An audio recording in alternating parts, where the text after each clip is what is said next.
1, 2, 3, 1, 2, 3, 1, 2, 3. Testing 1, 2, 3. Good.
Testing 4, 5, 6, 7, 8, 9, 10, 11, 12, 13, 14, 15, 16, 17, 18, 19, and 20.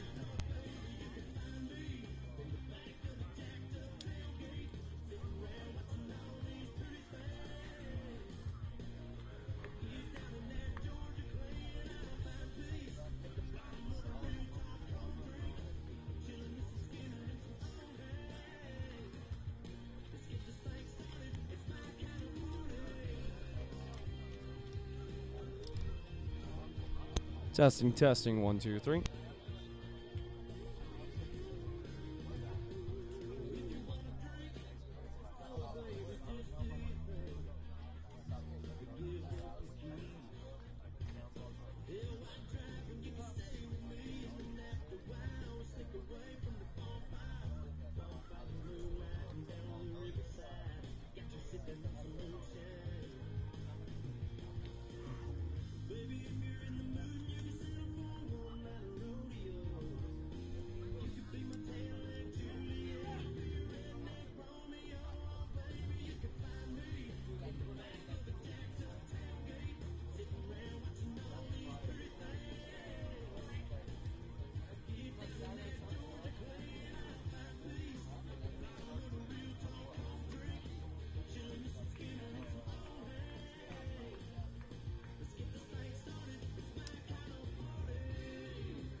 Howdy, howdy, howdy, folks. My name is Armando Gavilan, and you are watching Ohlone College Baseball live from the Ohlone Athletics YouTube channel. We have begun Coast-South play here on the Fremont campus of Ohlone College. For both of these teams taking part today, it'll be their second game in the South this season. And for Gavilan, the Rams, they are traveling in today with a record of 8-12 on the season. And so far in the month of March, it's looked like this for them. They played at San Mateo and lost by a score of 9-6, then traveled to Chabot to lose 11-6. Then they shocked the entire coast by beating Skyline at home on Friday the 6th by a score of 3-2. Of course, then meeting up with the Ohlone College Renegades in a game that ended 12-7 in favor of the Renegades. The big storyline in that game, though, was the Renegades jumping out ahead in the first 7 innings, 12-0. Then in the bottom of the 7th, Skyline would begin their scoring frenzy of 7 total unanswered runs. The Renegade bullpen, which of course has been a bit of a question so far this season, continuing to be a question as we make our way through the Coast schedule. And tonight, this afternoon, they're going to have an opportunity to try and rectify that situation. And what ended up happening at Gavilan that made the proverbial wheels come off the bus for the Renegades ended up being a 3-run spot in the 8th inning and a 4-run spot in the 9th inning. And specifically, Noah Hano came in, gave up 4 runs and 4 earned runs total. And Zach Vasquez had an earned run and 2 other additional unearned runs hemmed up against him. The Renegades committed 1 error defensively, and that error coming from Brady Hernandez. And so for the Renegades, they want a cleaner defensive performance and a little bit more reliability on the back end of the bullpen. And for Gavilan, right now, they're hitting at 290 as a team. And honestly, 290 as a team is not a terrible place to be, but somehow, some way, as a team, that puts them north. It puts them 4th in the South. Where did I get north from? My lord. As a pitching performance for them, a 663, that would put them in last place in the South. And so really, honestly, you can't give up double-digit runs. And in their last 3 games, they've given up double-digit runs twice now. And so for Gavilan, they're looking to try and find consistency against an Ohlone offense, which is very tough to pitch against. 1st in RBI in the state, 2nd in on-base percentage in the state, 3rd in batting average in the state, 4th in hits, 5th in walks, and 4th in triples. That is the Renegade lineup heading into today's game. And pitching-wise, the starting pitching has been impeccable. They're 1st in earned runs. They're 2nd in ERA behind Fresno City. 2nd in hits allowed, 2nd in total runs, 2nd in team whip, and 7th in Ks through 9 in the entire state. And as for the Coast South, apart from hitting home runs, the Renegades are a top 2 lineup in every statistical category. Extra base hits, slugging, strikeouts, triples, doubles, walks, RBI, at-bats, hits, on-base percentage, and batting average. And for team pitching, besides walks, they are a top 2 team in every single pitching stat. I'll be back as the national anthem is cutting me off, and I'm going to stand in attention. We'll be back in 30 seconds.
Thank you, folks, for indulging us in that quick break. And real quick, before I continue with my pregame script, I wanted to let you guys know, back at home or at work, whoever's listening, thank you so much. We'll get into the comments in just a second. But you guys are going to be playing an incredible role today. Today you are going to be the audio testers, because I dropped the ball and forgot my headset, and we're using a different but still the same variety of audio mixer today, because Bodie Warden is downstairs at the softball stadium running his own kingdom today for the softball game between MPC and Ohlone College, which is happening at 3 p.m. And if you're here for softball, there's a link at the top of the comment section that will direct you to that stream. 3 p.m. start time for them. But because I don't have my headset, I can't audio test. So, folks, let me know if I'm peaking, if I'm too quiet, if I'm too loud, anything of any sorts. Just let me know. We'll try our best to adjust as we move forward. Now, moving forward with my pregame script. Folks, today it's going to be a great day. We got 74 degree weather here at first pitch. You're going to start seeing the highs being at 76, and once we're on our way out of here from the Fremont campus, tapering down into the low 70s at 73 and 72. Clear skies, mostly clear skies here on the Fremont campus of Ohlone College, and very little wind progression. 5 to 10 mile an hour gusts. It's blowing out to left center field right now, but subject to change, of course. The winds whip and lash with Mission Peak to our left center right in front of us here on the Fremont campus, and it creates some interesting wind patterns. For the Renegades today, they're going to be having their strong-armed right-hander, Matthew Anderson, number 19, with a 217 average, earned run average, that is, making his 5th start of the year and 8th overall appearance. He's 5-0 on the season with 29 innings pitched. He's given up 20 hits, 10 of which are 10 runs scored, 7 earned runs, so 3 of which unearned runs from him, 9 walks to 30 strikeouts, and he has got a batting average against of 187. So he's having an incredible year on the mound and is looking to emulate such a performance in this game, as his 0-0 delivery is high and outside, and it's 1-0. For the lineup for Gavilan, it's going to go Lewis, Aragon, Wilkinson, Alcantar, Gomez, Gilbreth, Huerta, Gabani, and Flores. As that 1-0 is on the outside, and it's 2-0. The defensive alignment for the Renegades is going to look like this. From left to right in the outfield, it's Hernandez, Medina, and Thompson. From left to right in the infield, Kashia, Vasquez, Stewart, and Canberra. Matai is in the squat and putting down the signs. And Anderson having trouble here with his first batter, Lewis, one of the better hitters of this Gavilan squad. Behind in the count now, 3-0.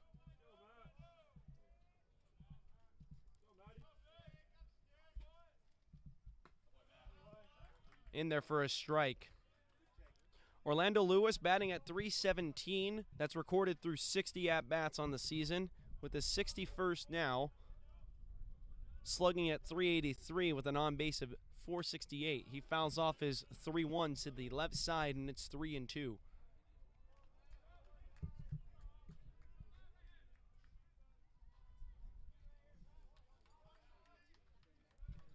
We hope you guys are ready for some baseball today. We had some drama happen in the Coast South this week, and I'm going to be filling all y'all in with that. First batter of the day, Lewis, is going to walk on a fastball outside at 91 miles an hour. And Anderson, it's a bit tough to work your way back from 3-0, but he found a way to run the count full and just lost him there on that last pitch of the at-bat. And so standing in now is Aragon.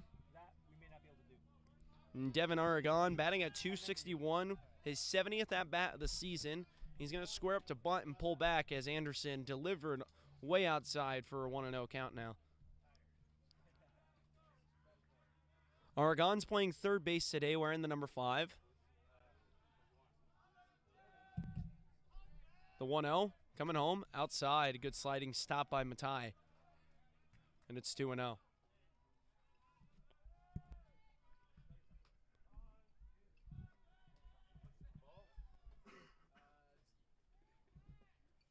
And so Matai not liking what he's seeing from his starting pitcher, Anderson, the first 9 pitches of the game with a total of 7 balls and 2 strikes. And so Matai is going to go out there and talk to his guy and kind of calm him down and get him settled in now. 2-0 getting ready to come home to Aragon. Aragon awaits. It's in there for a strike. Renegades wearing their white jerseys with green, no, correction, black lettering and coloring. Correction, numbering. Gonna wake up here. And for Gavilan, a gray and red jersey combination. As this is going to be bunted down the first base line. Stewart a bit late on the cover there, but a flip to first base for the putout. Lewis does move up to second on the play safely, so he's in scoring position now with the cleanup hitter Wilkerson now due up.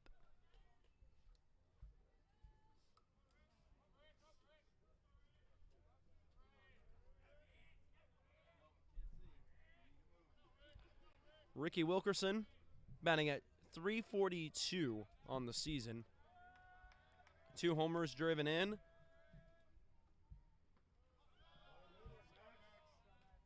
It was a good sliding stop by Max Matai. On the putout,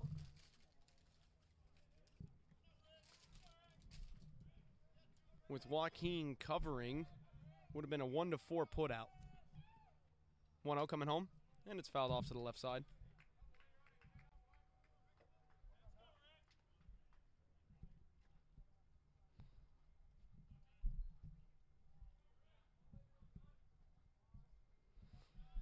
And so Wilkerson now, even in the count, 1-1.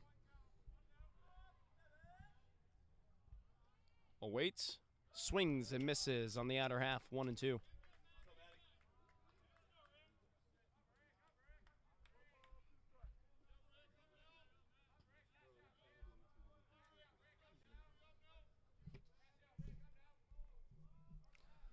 One, two, getting ready to come home.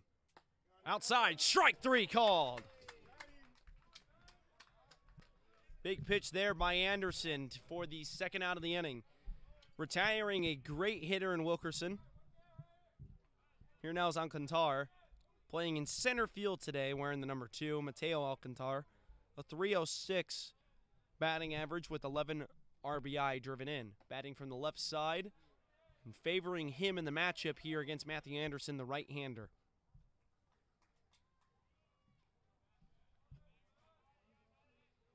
Alcantar's batting average recorded through 62 at-bats on the season, his 1-0, grounded over to Stewart, and from 4-3 they go for the putout. So Gavilan will strand a runner, and that runner being Lewis at second base. And folks, we're not going to signal for a break. No, I got some teasers for later talking points. So for the first time this season, we're going to give you guys the Coast South Drama Report, brought to you by me, Armando Benjamin Galan.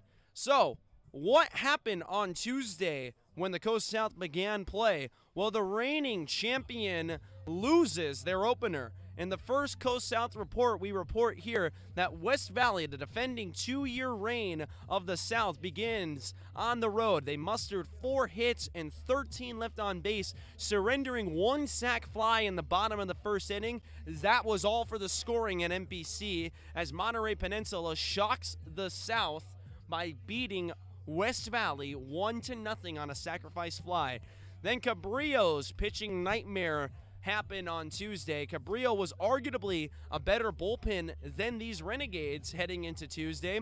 And on the road, they faced Hartnell and proceeded to start the day hot with a pretty decent 5-inning effort on the mound for their starter, but then immediately gave up 2 bombs as the bullpen came in, losing the game by a total score of 10-0.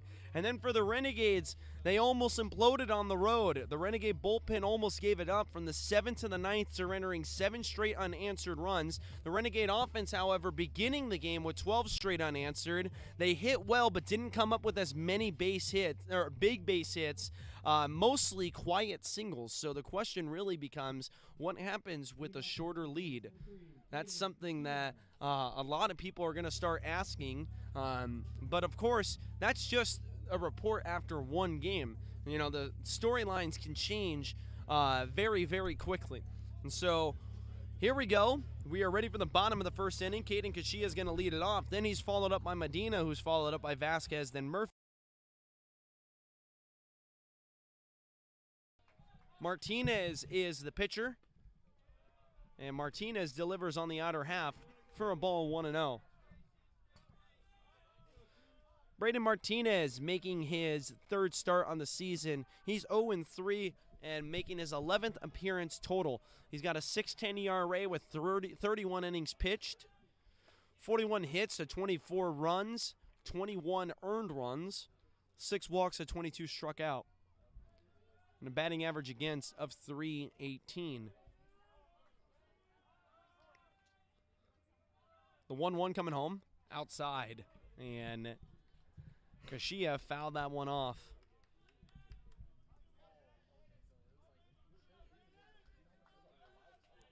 Kashia was burning like the sun at the beginning of the season. Now just burning like a star at .386, the batting average beginning play. He's going to find a nice gap between 5 and 6 for a leadoff single opposite field approach from him. And that's par for the course for Kashia. He loves that opposite field approach. He finds his way back to it very often. And here now is Jordan Medina. Medina with a .361, also burning like a star. And umpiring crew going to talk to Kashia. Didn't quite see what happened exactly. And Curran also wants an explanation as to what was going on there, and he's calling for Caden to come back.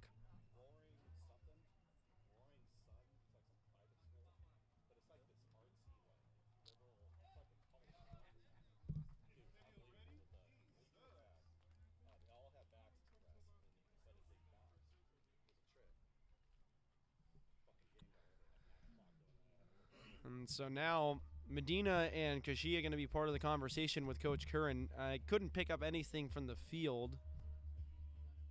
And I wonder if maybe it's just something about celebration or showboating or something. Not sure. But whatever it is, Curran gives the verbal warning. The umpiring crew gives the talking to. Jordan Medina is ready to swing the bat, and I'm ready to give you the defensive alignment.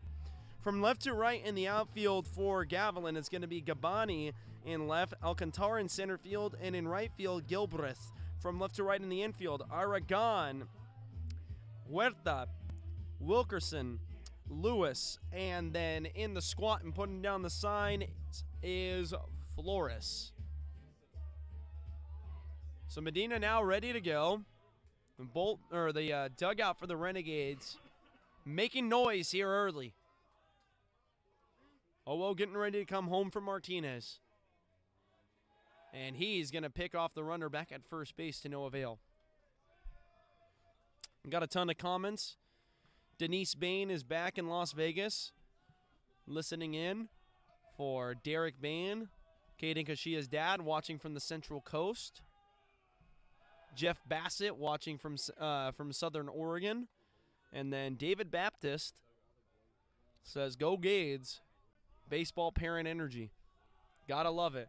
Do we have any Rams fans in the chat? Let us know. You got a kid out there, a son, a grandson, a boyfriend. I don't know. On the outer half, and it's 2-0 now, the count. Caden Kashia being held pretty tightly at first base, as he is a stolen base threat with 14 on the season. He would be a team leader in that category. And he's going to be tested a third time in this at-bat. So very early, you're going to start seeing respect given to Kashia as a base runner. I wouldn't be surprised if another pickoff move is coming eventually. And so I apologize as I was one pitch ahead. The 1-0 delivery is in there for a strike, and it's 1-1.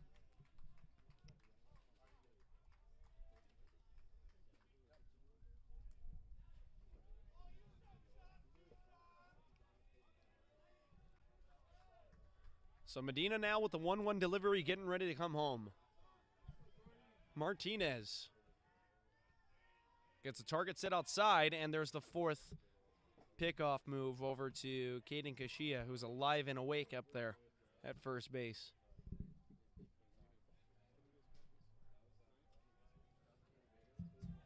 And so the 1-1 getting ready to come home now. Here it comes. And Medina into the left center field gap. Nobody's going to be there.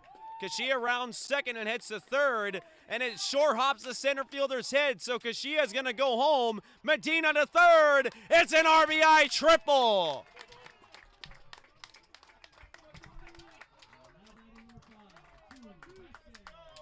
Two swings of the bat, and the Renegades find themselves one run ahead already.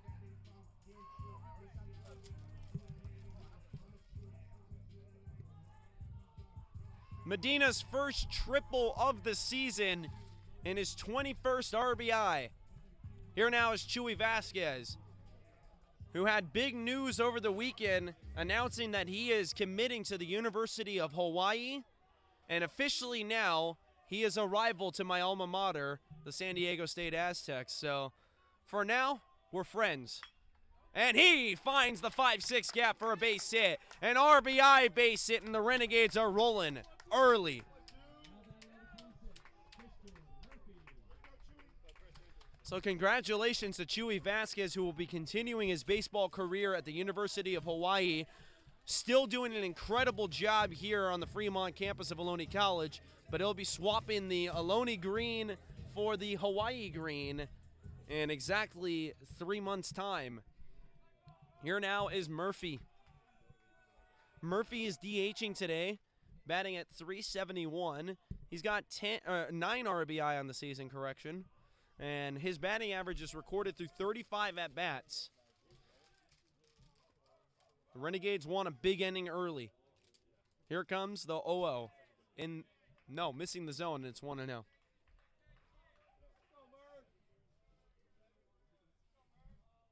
Murphy was excited to hear that he was batting cleanup today.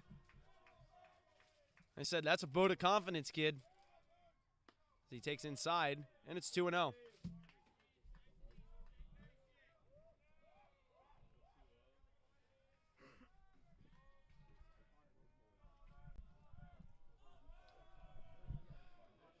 And so the 2-0 getting ready to come home. Fouled to the left side.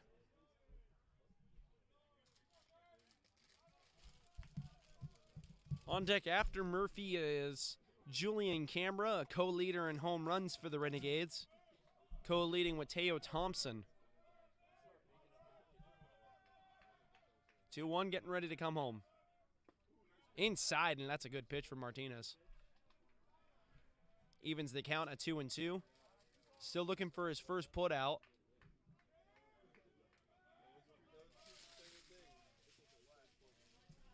He shakes off his first 2 signs. Now he likes his third one. Here comes the 2-2.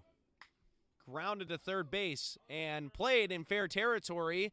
And did Murphy beat the throw? No, he did not.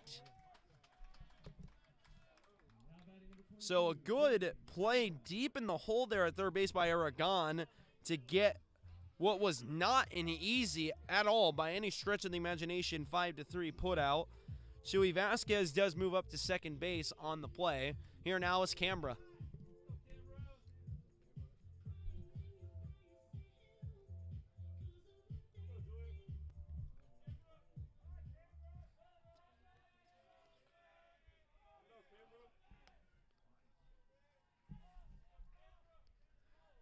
Now Cambra awaits his 0-0 home. He's going to swing and hit it over to Aragon, and it's through his glove. That'll be an error. Chuy Vasquez rounds the bag at third. He's going to be coming in and scoring on a stand-up. Play from second base, and on the play, Aragon has trouble again on the relay from the outfield. That allows Cambra to move up to second base. Wow. They're going to put it one error on the board. So Canberra does get a board on an E5. But really, that was 2 errors on that play.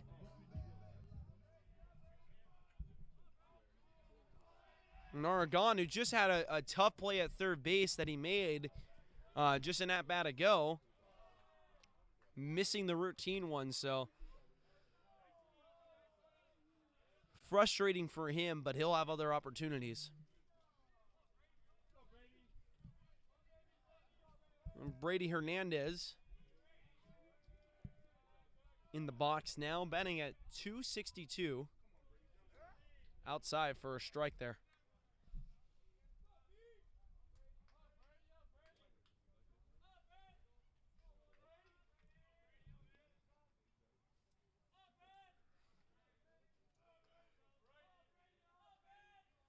One coming home. Bounce to the left side and foul, and it's 1-2.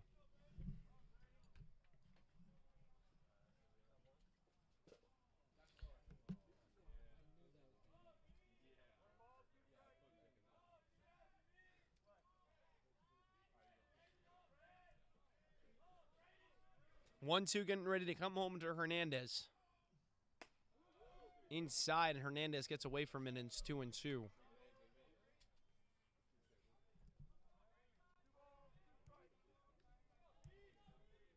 Martinez going to have to grind here with this 2-2 count.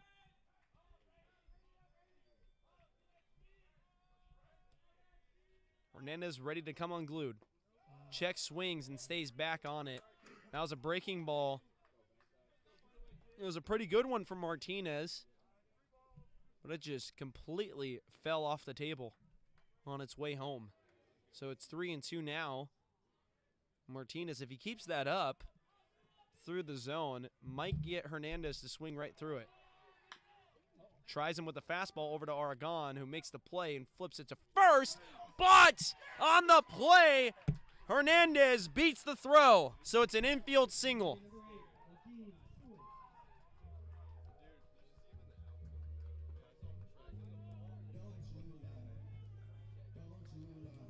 They're actually going to go ahead and mark that a second straight error on Aragon. I think the error is in the way that... No. They're going to mark that second error from the previous play as there's 4 hits on the board for the Renegades. So, that is an infield single. But on the previous play, there was 2 E5s on when Canberra had that ground ball to third base. So, we're all good here now. Is Stewart. Stewart popped up. Right field, and it's made in shallow right field there by Gilbreth. Here now is Max Matai.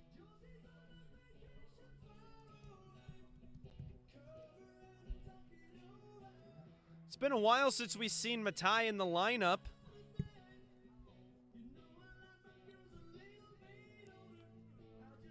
But for Matai's numbers, at least, it says not long enough. He's batting at .333, getting ready for his 28th at-bat on the season. He has a homer and 7 RBI driven in. As this grounded to Aragon, who's going to field it and go the short way for the 5 unassisted fielder's choice to end the inning. And so I will finally go ahead and take an inning break. And when we come back, it'll be the away half of the second, and due up will be Gomez, Gilbreth, and Huerta. We'll be back in 30 seconds.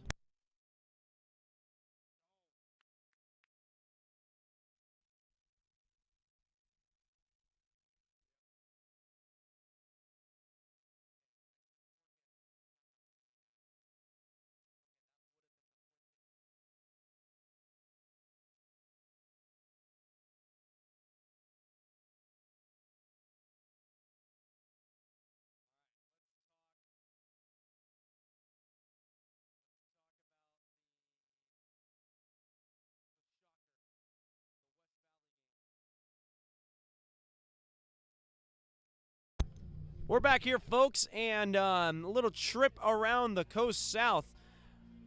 The West Valley Vikings and the Monterey Peninsula Lobos played on Tuesday. And on Tuesday, a sacrifice fly from Pedro Ibarra that scored on the play. Who did it score, actually? Scored Jason Fox on the play. From third base, the leadoff hitter. And guess what, folks? That was all the scoring the entire day. West Valley would muster 4 hits and a total of 13 base runners. They would strand all 13 of those base runners. 2 walks coming from Parker Crystal. 2 walks coming from Jordan Montez. Walk from Bonfigli. Walk from Altmark. A walk from Colston. 7 total for them with the 4 base hits that they had as a team. All 4 of those base hits coming from the first 4 hitters of the lineup. And through a total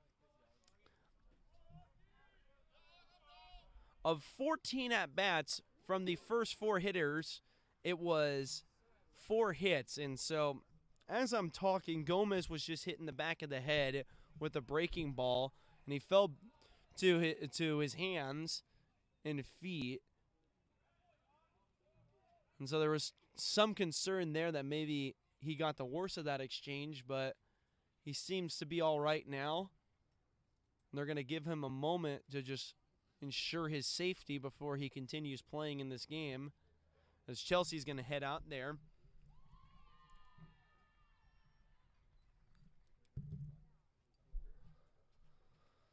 And so this is awkward timing to be talking about this continuously, but I'm going to continue talking while Chelsea gets her work done over there at first base. 4 pitchers would combine for the 4 hitting effort surrendered by Monterey Peninsula. They would accumulate 5 strikeouts as a team and walk 7 hitters. And so for West Valley, really, they have to feel like they left that one on the shelf. They got a rematch today coming up against Monterey Peninsula. So far in the bottom of the first, at West Valley, there is no score reported. We'll keep a close eye on that, along with the rest of the Coast South schedule.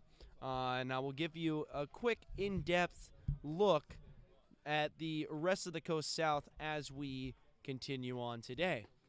So Gomez, again, folks, at first base after being hit by the pitch. He was hit in the head, but luckily nothing much resulting in that. Here now is Gilbreth.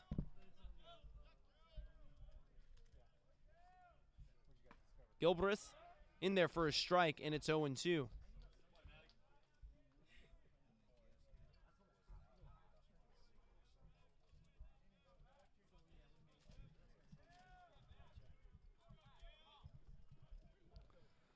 Gilbreth batting at .325 behind 0-2. And he is going to find a base hit through the 3-4 gap. Quick recovery over there by Teo Thompson to leave it to just a single. And right there, I mean, Matthew Anderson has to feel like Gilbreth got away with murder. I mean, it was 0-2. You didn't need to come in on him. And, I mean, Anderson not even making a bad pitch necessarily. It was low and outside to the right-handed hitting Gilbreth. And Gilbreth, with a good piece of hitting, just finds a spot where nobody was at for the base hit. And so now Huerta ready to swing the bat and bunts it back to the screen. And it's 0-1. And Gavilan with a scoring threat of their own here in the top end of the second inning.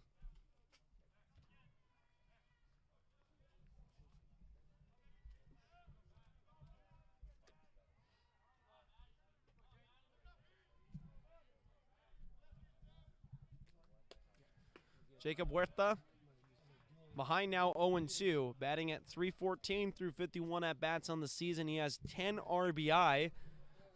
In position for his 11th, if he were to grab it in this at-bat, is Gomez. Gilbert at first base. Gilbreth rather at first base, and that swung on and missed there by Huerta for the first out of the inning, and the second strikeout on the mound for Anderson. Anderson came into today's game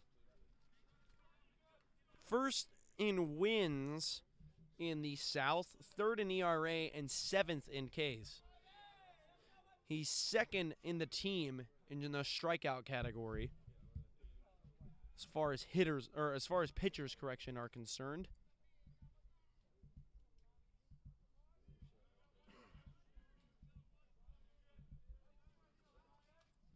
Now facing the left fielder Lucas Gabani, who's batting at .294. Gabani from Morgan Hill and Sobrato High School in Morgan Hill, California. 1-1 the count now.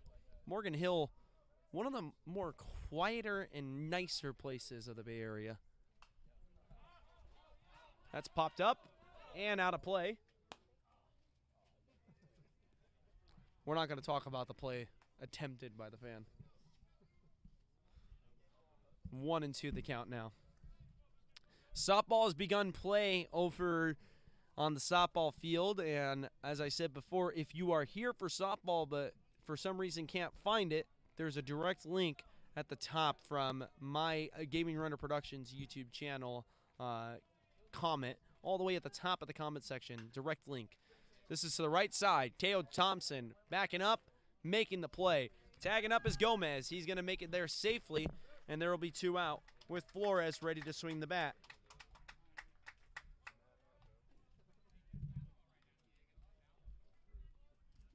Diego Flores from Santa Teresa High School, San Jose, California, 5'8", 185 pounds, righty-righty catcher.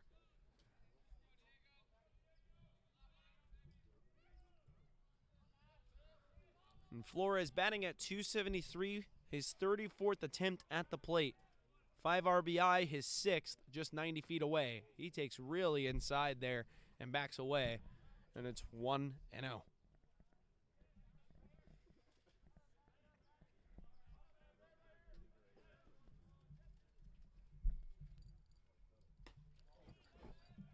Two and 0 the count now.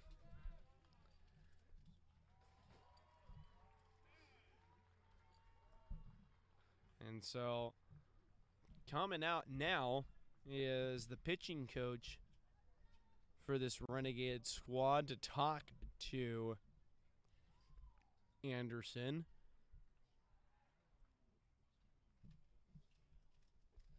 And Sanziri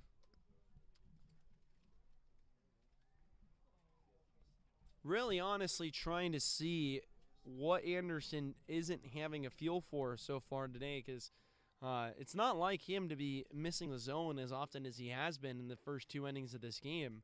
Very uncharacteristic of his approach at the plate, or on the mound rather. And so Sanziri has the conversation that he was wanting to have with his guy. It's 2-0 the count now. Flores in the driver's seat.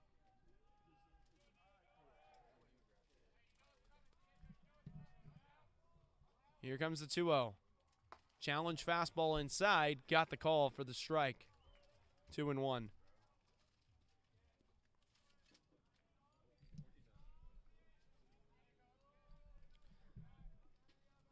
2-1 count. Anderson gets the sign. Here it comes. Outside for a ball. And also more good news coming from the softball field is Logan Pagsalingen, the center fielder, well, utility outfielder and pitcher for the softball team, who has been out for a while with a concussion, is making her first start finally from the concussion. Flores is able to walk there on a close 3-1 delivery from Anderson, so the bases are going to be loaded now. And back to the top of the order we go. Here now is Lewis.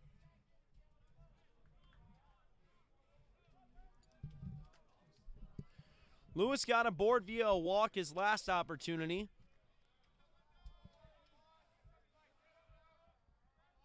That would be his 8th walk of the season, and he pops this one up and fouls it. And it's 0-1 the count now. And so for Anderson, really wanting to make Lewis earn it this time around by swinging the bat. Nowhere to put him. Anderson wants to walk off this mound and strand 3 runners. 0-1. Bounces away from a tie. No runners advance.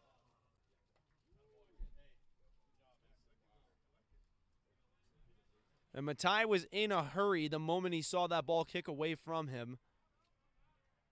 And that hustle deterred the runner from third base, being Gomez, from trying to score on that, as Anderson also didn't hesitate in covering the bag himself. So well played by the Renegade infielders. The 1-1. That's where you want your 1s and 2s to be alive and quick. Always react to the ball. 2-1, getting ready to come home.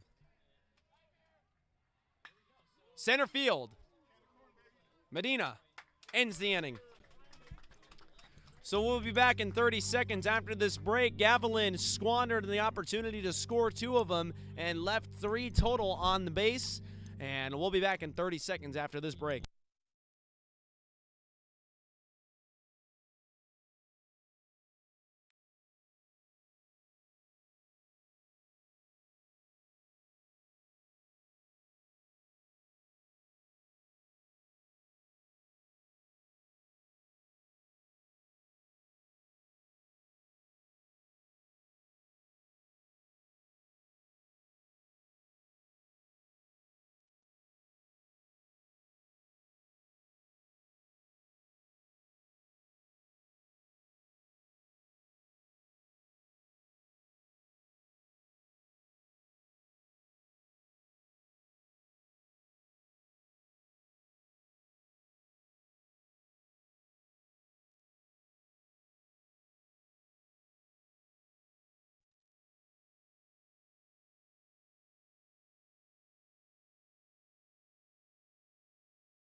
All right, folks, Teo Thompson ready to swing the bat to begin the bottom of the second inning, the home half for the Renegades, who find themselves ahead 3-0. And folks, real quick, we like to keep our ratings up, especially during my segments, and I couldn't help but notice that Bodie Warden, who's doing the softball game over at the softball field, has 3 more likes than I do. So, folks, please blast the like button, comment, and subscribe. Let us know where you're listening in from and who you're listening in for, and push us into the algorithm so that way we can grow an audience. Thank you very much, and enjoy the show. Thompson ready to swing the bat, and he's behind in the count 0-1, and now evens it at 1-1. He's batting at .357 to begin play today.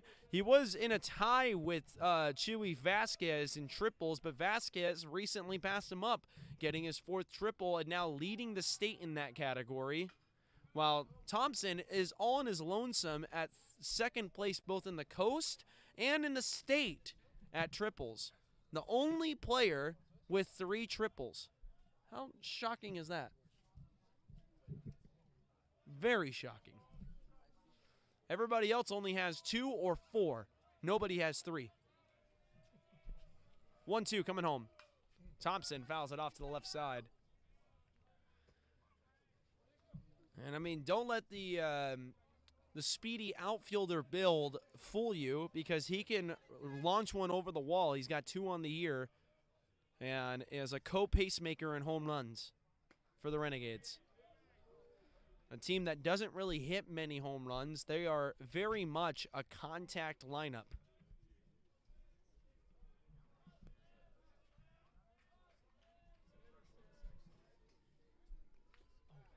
Thompson fouls that one off.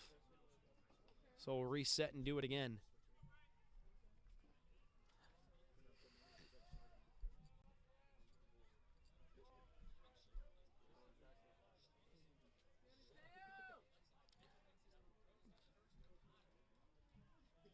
Two and two, ready to come home. Outside, strike three called to Thompson.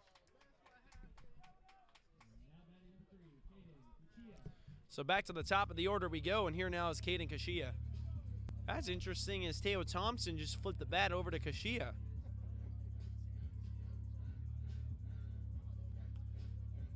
If Kashia goes down on strikes also, I might say get rid of that bat and don't use it ever again.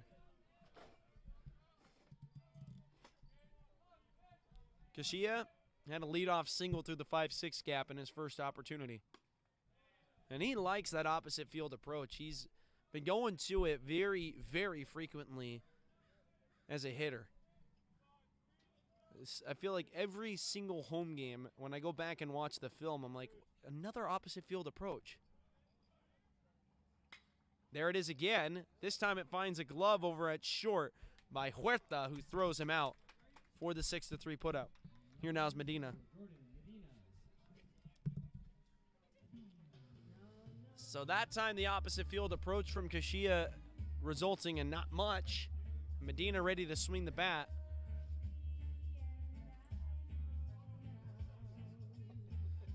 Medina, of course, is a James Logan Colt. James Logan alumni here in the booth talking to you. So from one Colt to another, I hope he hits a dinger. Oh, whoa, coming home. Fastball, missing it. 1-0 the count. 81 miles an hour from Martinez, who had trouble in his first inning of work. So far in the second inning of work, a much better result. Still looking for one more putout. He would like to get out of here relatively stress-free with the lineup of the Gavilan Rams seemingly getting a little bit more momentum, getting 3 runners on in the previous inning, just couldn't score them yet. And so that 1-0 is in there for a strike. Here comes the 1-1. Bounced over to short. Huerta has it, charges and throws, and that's a 6-3 putout. So that'll end the inning. We'll be back in 30 seconds after this quick break. No hits for the Renegades in the bottom of the second. They have 4 as a team, though, and 3 runs scored. 1 for the Rams, and no runs scored. 2 errors committed by them. They have 4 runners left on base in this game. We'll be back in 30 seconds.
Got some scores around the South for you folks. Back at home at Hartnell, the Panthers find themselves trailing against the Cabrillo Seahawks by a score of 3-0.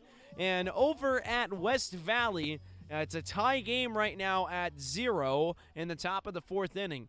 And, of course, for Hartnell, They found themselves winning by a score of 10-0 on Tuesday against Cabrillo, and so for them to be up 3-0 is a good vote of confidence for them. That's bounce up the middle, and a good play in the hole made by Chuy Vasquez for the 6-3 putout to retire Aragon. Wilkerson and Alcantar all due up as well.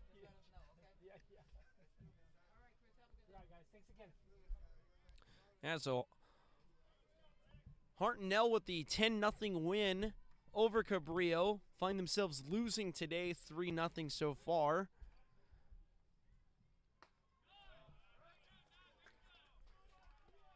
And Kieran Subramanian was their starting pitcher, Cabrillo's starting pitcher in that first game. He ended up going through 5 innings, giving up 5 hits and 2 earned runs and 9 strikeouts. Then his bullpen behind him surrendering 8 in that 10-0 loss. Quite a number of big hits in that game. Home runs from Emmett Desmond and John Klinkenbeard. That's a good strikeout there by Anderson. 3-pitch strikeout from him of Wilkerson. Here now is Alcantar. Caden Raymond also had a double. And for the RBI numbers, just a ton of them for Hartnell. And so we'll see how that game progresses for them as they find themselves behind, or no, ahead 3-0, correction, in the bottom of the second.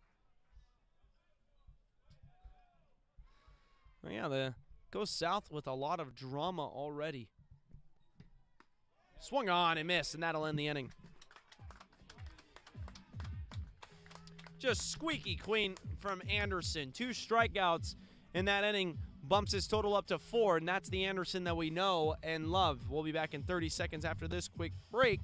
Vasquez, Murphy, Canberra all due up for the Renegades.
We're in the home half of the third here on the Fremont campus of Ohlone College. This game moving at a speedy pace so far.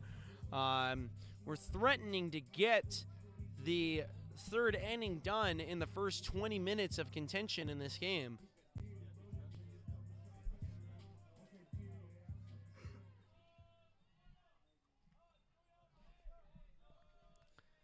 And so Chuy Vasquez ready to swing the bat. He finds the glove over there by Aragon, and the throw back to first base pulls the first baseman Lewis off the bag. So Aragon, man, that's going to be a third error in as many innings for him.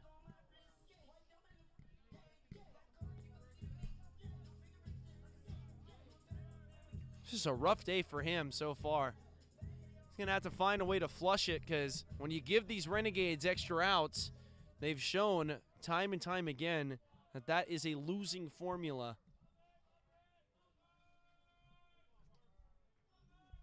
And for the Renegades, the ultimate winning formula. That's up the middle for a base hit by Murphy.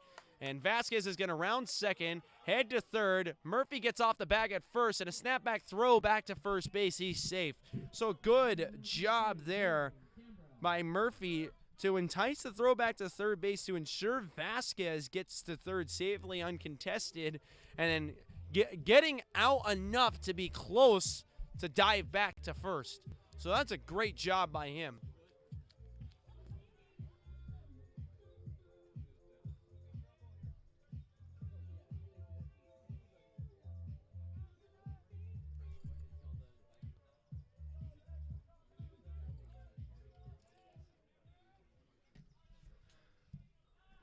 Julian Camera now to swing the bat. His 0-0 delivery getting ready to come home for Martinez. And he snapbacks and picks off the runner at first, but to no avail.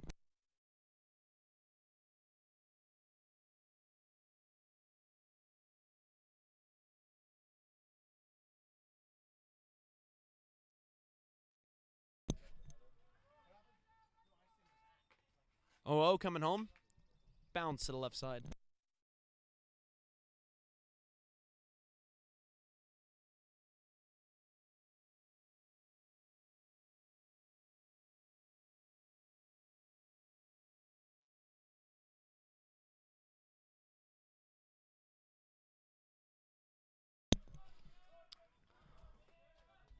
Oh, 1 getting ready to come home now to Hernandez. Pick off of Chewy Vasquez at third base. He's probably like, hey, what am I doing, man? Well, you're 90 feet away from scoring. That's what.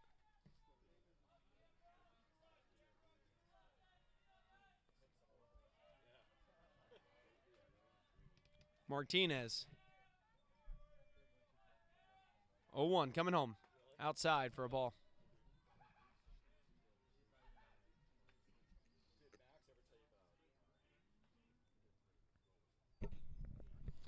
And considering that we have yet to get any comments about the audio, I'm assuming, folks, that everything sounds good on your guys' end, but just go ahead and somebody let me know, just so I know. 1-1 coming home. Inside, and it misses. 2-1.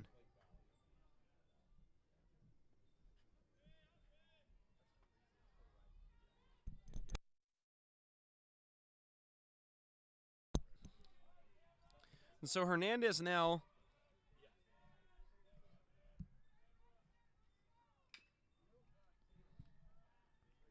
fouls it off to the left side. And by the way, Hernandez has been in the box, has been in the on deck box the entire time. Camera's been swinging the bat.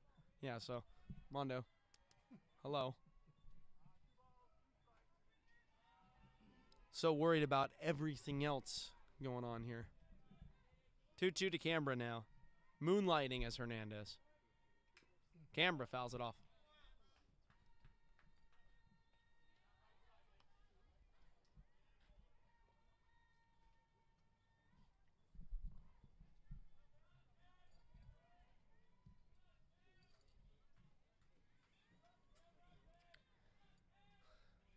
Two and two the count now to Canberra.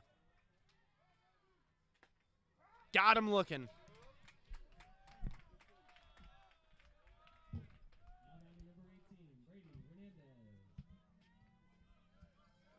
So here now is Hernandez. And I can tell because I see the 18 sitting in front of me. You can't tell me it doesn't exist, folks. It's right there. So the 0-0 getting ready to come home.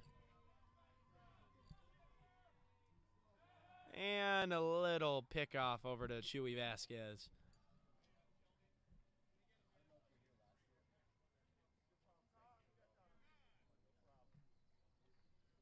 And time is going to be called as I believe the trainer, Chelsea, was requested to the Gavilan dugout. And that is exactly what had just happened. So Chelsea now in the dugout. And I hope that it's not for Gomez, who is the designated hitter who got hit in the head. But no speculations here because we have no idea what's going on, obviously. Oh, well, coming home now. In there for a strike.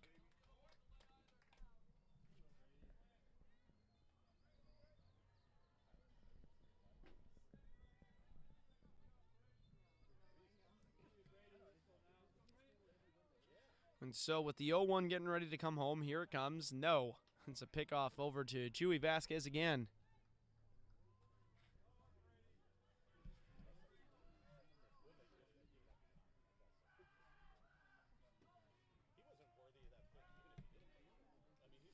Now the 0-1 getting ready to come home.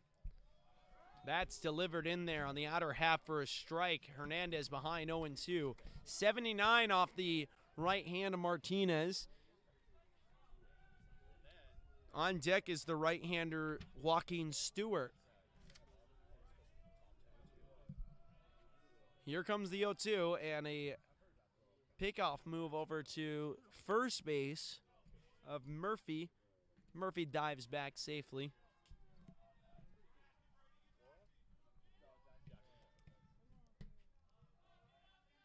Brady now awaiting the 0-2 and a pickoff over to Chewy Vasquez. So Martinez really approaching this at-bat at his pace. Now you got 2 pickoff moves to either runner on the corners, and if you're Brady Hernandez, you're thinking to yourself a little bit, is my timing right now still? Get in your head a little bit. That's grounded over to short. From 4 to 3. A 6-4-3 double play to end the inning and the scoring threat. Renegades will leave 1 on base, and that'll end the inning. Good job from this Rams defense.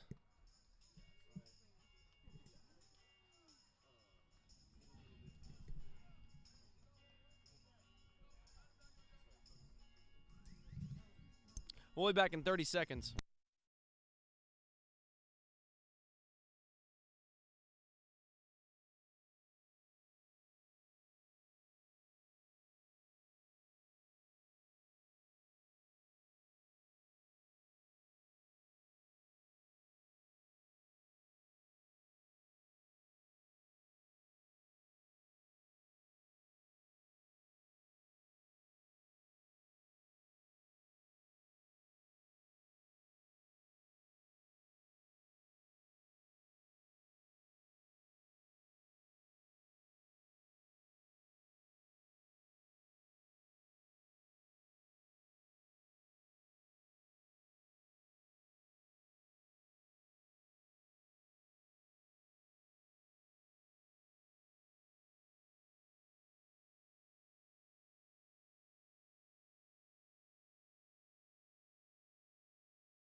All right, we are back here, folks, and it indeed was Gomez, and I believe we're going to have to go ahead and mark him for a concussion because now in his spot is number 27, Dominic Esperanza.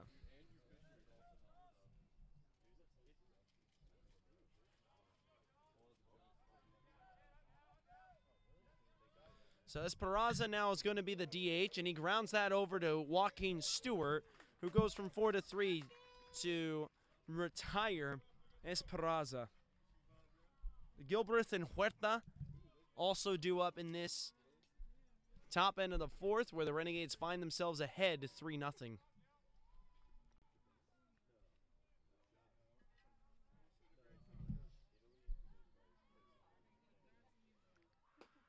That 0-0 is up and in, and it's 1-0.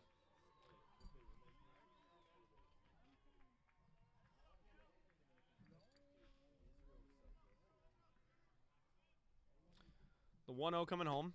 In there for a strike, 1-1. For Gilbreth, that's Jacob Gilbreth. Also went to Santa Teresa High School in San Jose, California. 5'11", 190 pounds, sophomore righty-righty combination. Listed as an outfielder. for this squad.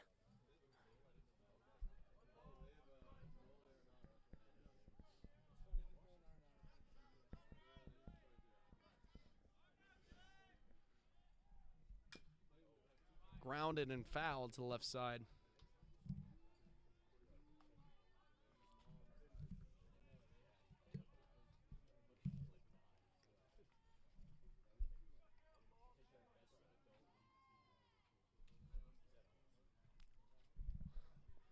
So now with the 1-2 coming home from Anderson, looking for his 5th strikeout. He grounds it over to Kashia, and Kashia goes over to Canberra for the 5-3 putout. 2 groundouts here in the top of the 4th.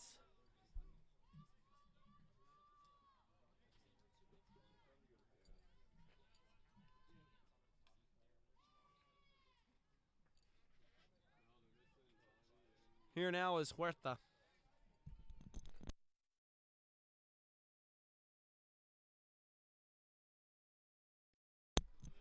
That 0-0 to Huerta is outside for a ball, and it's 1-0.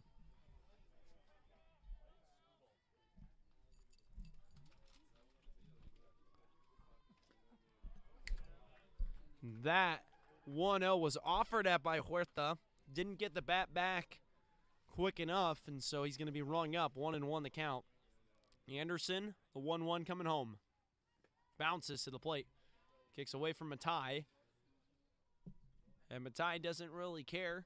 There's nobody on.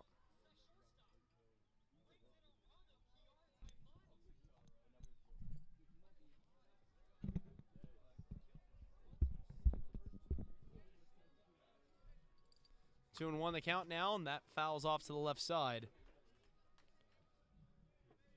Softball team just took the lead, 1-0.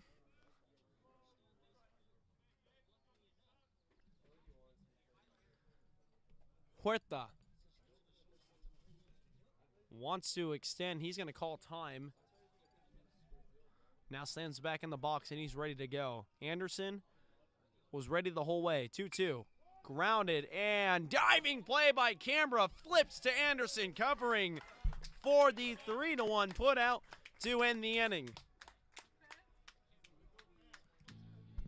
So we'll be back in 30 seconds after this break. Stewart, Matai, and Thompson all due up for the Renegades.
And we are back here, folks. Got some scores around the league. Hartnell is currently leading at a 3-1 score against Cabrillo right now at Hartnell. And at West Valley right now, Monterey Peninsula finds themselves trailing 2-0 in the top of the 5th inning. Here on the Fremont campus of Ohlone College, all is good if you're green and gold. It's 3-0 with Joaquin Stewart behind the count 0-1. Fouling off his 0-1 to the right side, and it's 0-2. He's going to be followed up by Matai and Thompson, due up here in the home half of the 4th. We are now into the middle innings. The 0-2. Swung on and missed. A 3-pitch strikeout, a rarity for Joaquin Stewart. Martinez, really much needed there. That'll be his 3rd K of his day.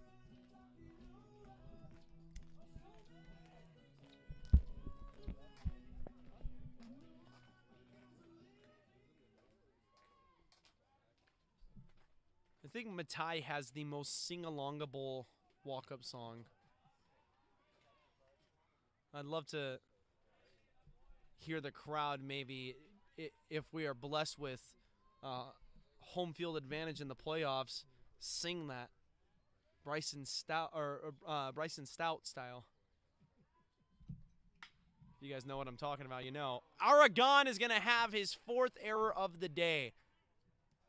That was very awkwardly hit, and it took a bad hop, but he didn't charge the ball, let it bounce towards him deep in the hole at third base, and when you don't charge it, you're running a risk that it is going to kick away from you on a bad hop at the hot corner. That's exactly what just happened, and so that'll be a 4th E5 of the day for Aragon, and honestly, if I'm Gavilan, I might start thinking about getting him off his feet for the rest of the day, because he just does not look comfortable at third base. That's bounce over to first base, and it's going to be a 3-6 put out.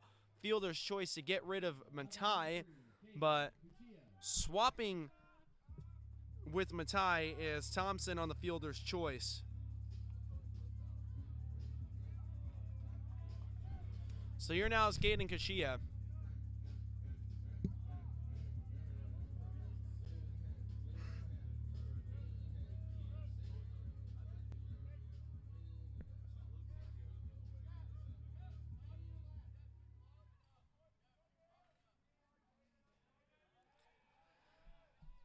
So, a little pickoff move of Teo Thompson at first base to no avail.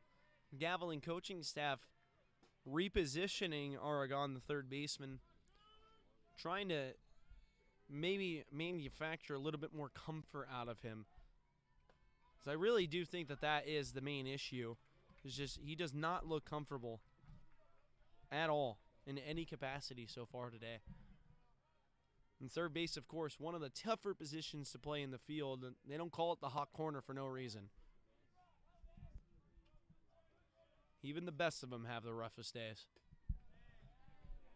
Kashia inside, and it's 1-1.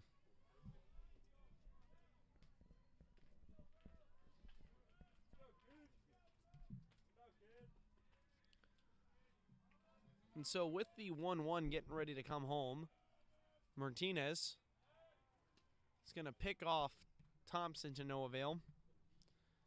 Medina is on deck, and if he would have an opportunity to swing the bat, he would have either 2 runners on or 1 on and 1 home here with 2 out. Thompson is breaking for second. The throw, not going to be in time. That was a bit of a late break from Thompson on the steal, but quick feet regardless, gets the stolen bag.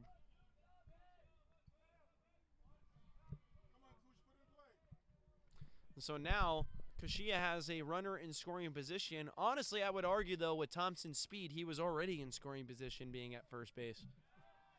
And the dugout calling back, anticipating the pickoff move, and that was good anticipation from them. So they saw it before it even happened.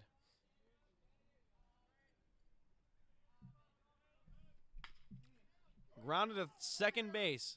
Good play in the hole, and a flip to first in time for the out. So Wilkerson, not an easy play by any stretch, but making it to end the inning. When we return back, it's going to be Gabani, Flores, and Lewis due up, and we'll be back in 30 seconds. Top of the 5th, due up.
Gabani ready to swing the bat, the left fielder today for the Rams, who find themselves trailing by 3. They stranded a total of 3 Ohlone College runners, but 4 have been left on base by the Gavilan Rams. They'd like a chance here to kind of undo that damage. They have 4 team errors, a hit, and no runs scored. And took advantage of Anderson when he was trying to figure out the zone a little bit. And so far, Anderson now in mid-game form, as he has had 2 3-up and 3-down innings, now working on his 5th inning of play.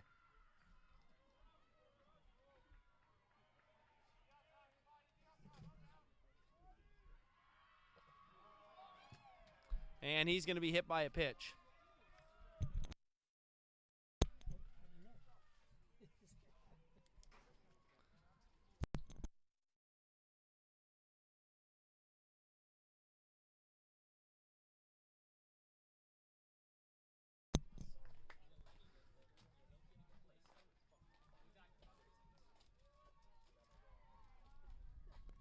So here now is Flores.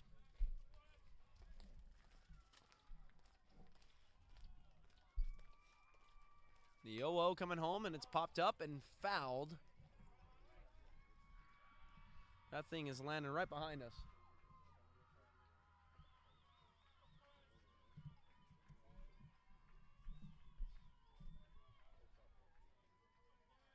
Oh, 1 getting ready to come home now. Inside, and 2 stray hit by pitches.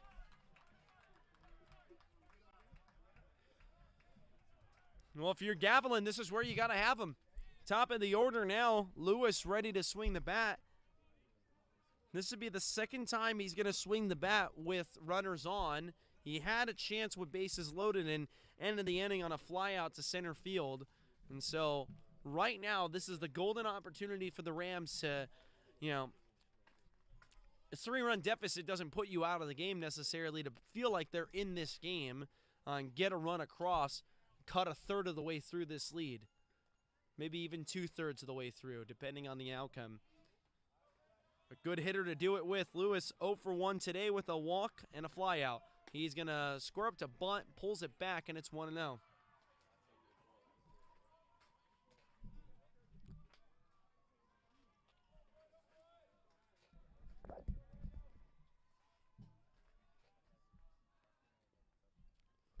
And so the 1-0 outside, and it's 2-0 now.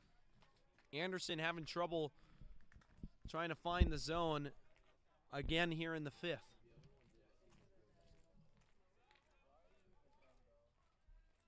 Checks the runner at second, now kicks and deals. Outside, and it's 3-0. In danger of walking the bases loaded here with Devin Aragon, who has 4 errors on the day. He would come in with the bases loaded. What an opportunity for him to swing the bat in this situation. That'll be a strike.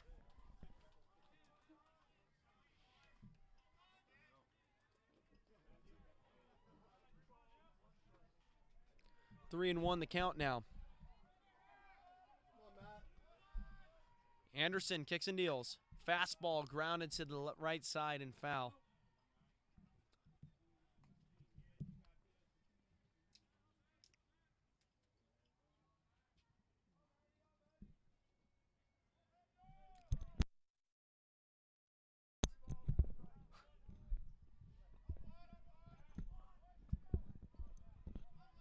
Three and 2 the count now.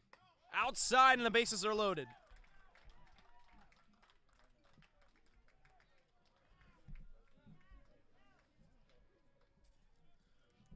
All off of free passes, 2 hit by pitches, and a walk respectively. And now Nick Sanziri is going to go back out there again and talk to Anderson.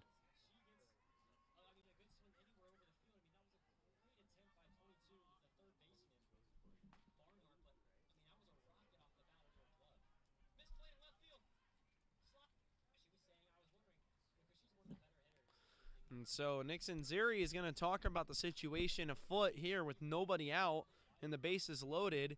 Anderson, it hasn't been an easy day through 4 here in his 5th inning. If he wants to not have a run inked up against him, he's going to really have a hard time trying to get that today.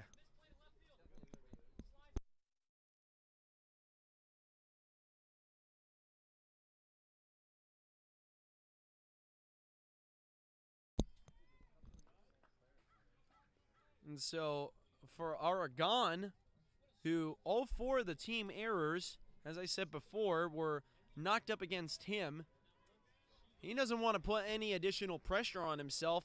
He just needs to find an outcome here that produces even just a run in an RBI for him. He does not want to ground into a double play in this situation, but he doesn't want to strike out. He definitely wants to find a way to get bat to ball and an RBI. Oh, delivery's in there for a strike to Aragon. For Aragon, he has 9 RBI driven in through 69 at-bats prior to beginning play today. This is grounded through the 5-6 gap, and it'll be a base hit. Runner rounding third. It is a 2 RBI single for Aragon. Gabani and Flores both score. Going to second is Lewis. And it's a 2 RBI double, or single correction, from Aragon. And we got a ball game here. The Rams cut 2/3 of the way through. There's nobody out, and the heart of the order is where we find ourselves here on the Fremont campus.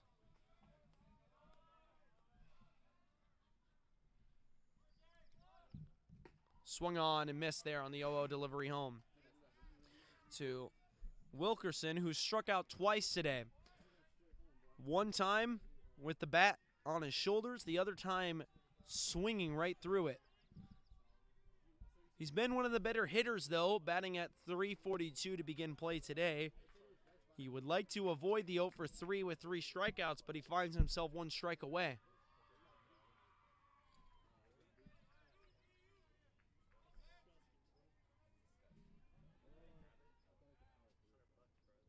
Oh, 2.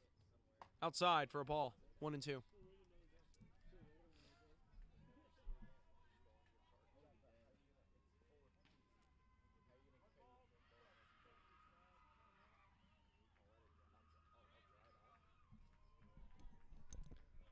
One, 2 coming home. Just outside. A good delivery from Anderson, but a better take by Wilkerson. Me personally, I would have a bruised shin and a 3rd strikeout if I was Wilkerson.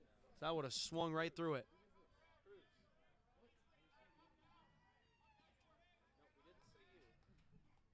Two coming home. Swung on and missed.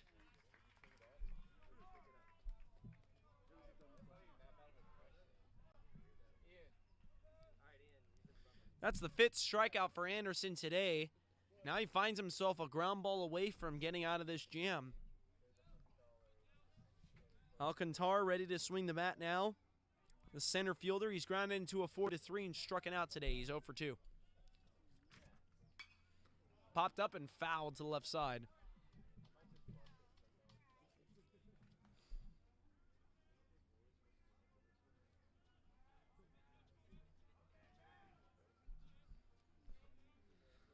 So the count now 0-1.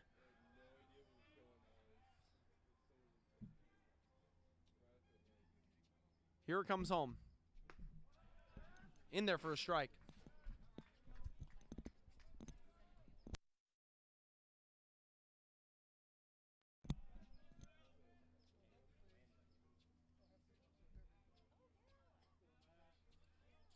The 0-2 getting ready to come home now. Both runners go. And this is lined to the right side. It's going to tie the game. Rounding third. Heading home is Lewis. And heading to third is Aragon.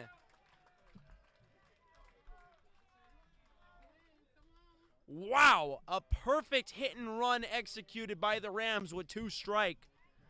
Alcantara with an RBI single. His first base hit of the day.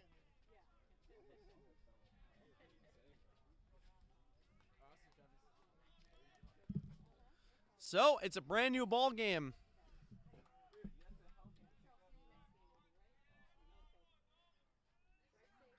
Here now is Esperanza.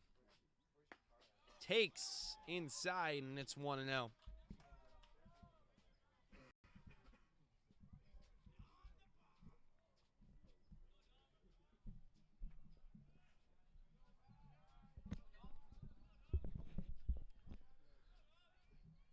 The 1-0 coming home.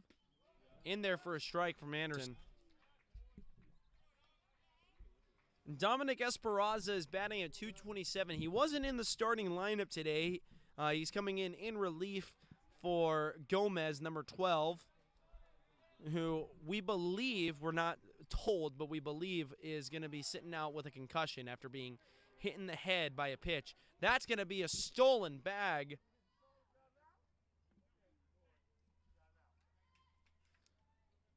By Alcantar.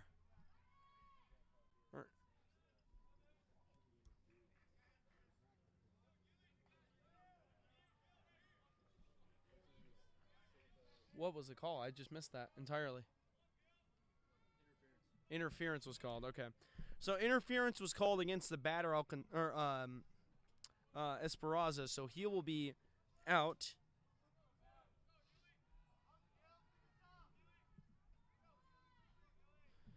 And here now is Gilbreth.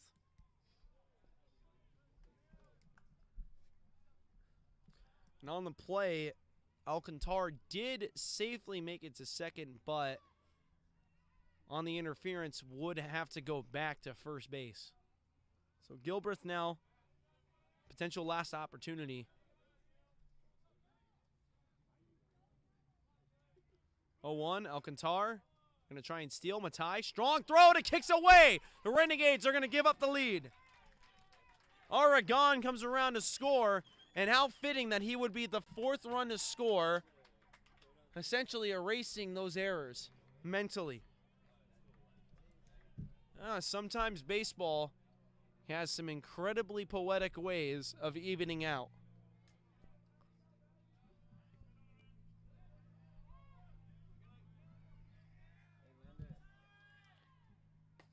Way up and in there from Anderson.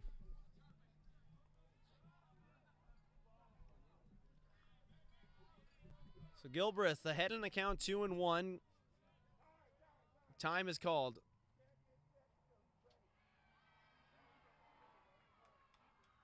And so the home plate umpire says he can't come set until he's ready, meaning Anderson came set when the batter wasn't ready, and that will go as a warning this time around for Anderson. So 2-1. And that's outside, and it's 3-1. Anderson not trying to quick pitch at all, I don't think. I think he's just trying to figure out how he's going to mentally get himself out of this inning. It's his roughest one of the season, I would imagine, giving up 4. 3-1. Foul back to the screen. It's 3-2. He's hit 2 batters and walked a guy. All 3 of those free passes coming around to score. The only guy who really truly earned their way aboard, being Aragon with the base hit, also came around to score. Aragon had 2 RBI on that swing in the bat. And so now it's 3-2 to Gilbreth. Anderson wants to end this top end of the 5th. Runner goes, and it's popped up and fouled. And with 2 out and 2 strike, a full count, Alcantar has no reason to stay at second base, so he is going to be motioning every pitch from here on out.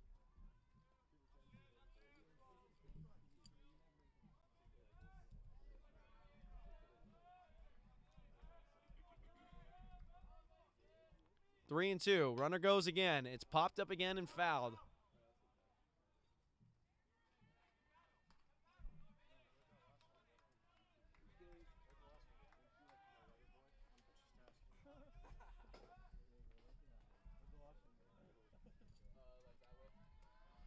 So 3-2 once again coming home. The third one of the at-bat. Anderson wants his put-away pitch right here and now. 3-2. foul to the right side, so they'll do it a fourth time.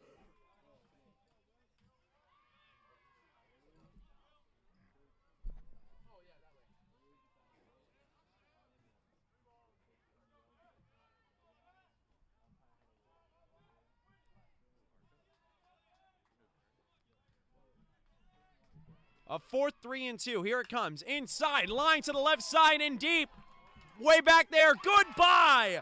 A home run for Gilbreth. His second of the season, plating his 23rd and 24th RBI. And the Rams hang up a 6th spot here in the 5th inning. That is going to remove Anderson from this game and completely flip this game on its head.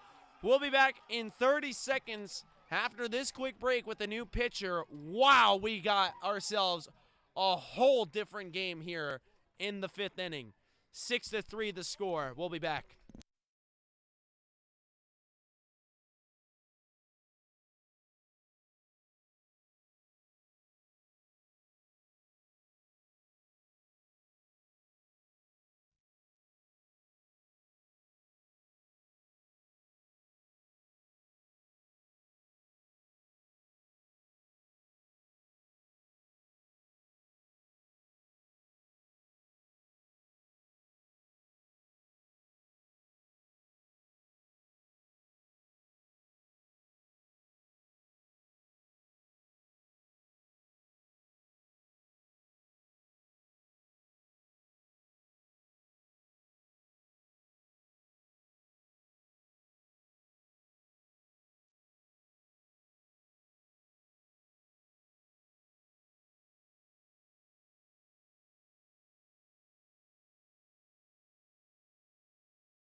Number 27, Dane LeBlanc, is going to be getting the assignment out of the bullpen. It'll be his 7th time coming into the season for the Renegades.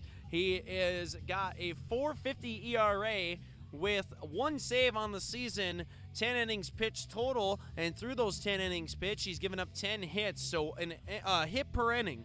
5 runs, 5 total earned runs, 1 walk to 17 strikeouts. He's got a batting average against of 256.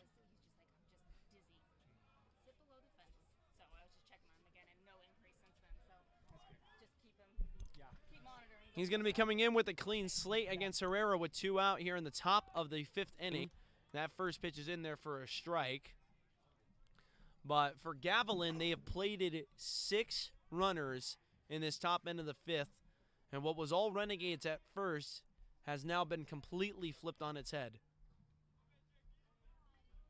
The 0-1 coming home. Popped up and fouled.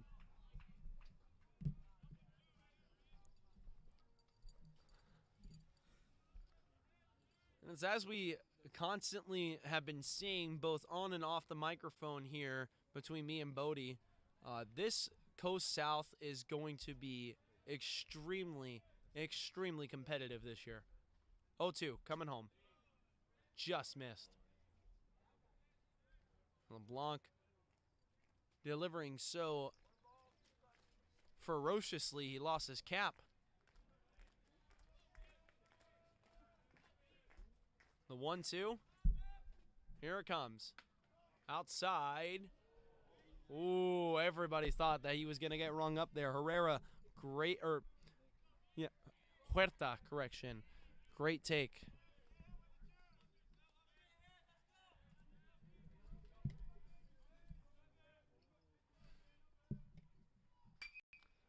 Popped up. Center field. Medina makes the play.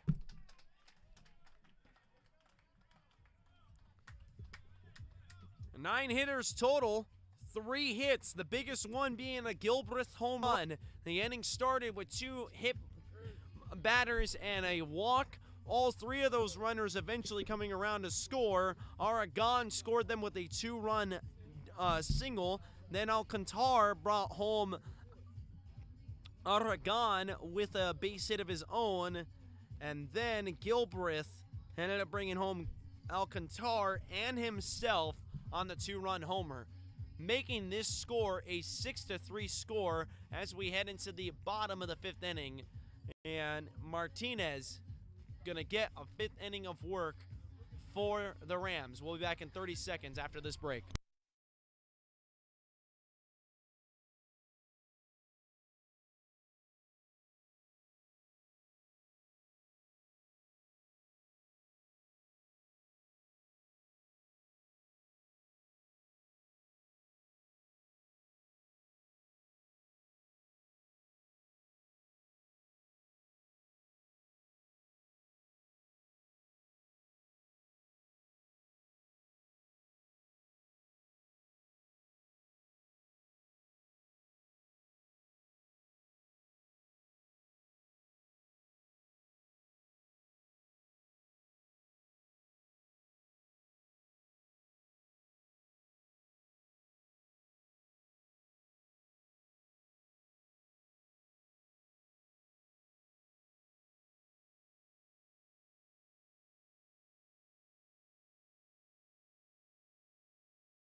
Renegades have their heart of the order due up. It's Medina, Vasquez, and Murphy, and they definitely would like to match at least some of what the Rams were able to put up here in the bottom end of the 5th inning, finding themselves trailing now by 3. It's 6-3.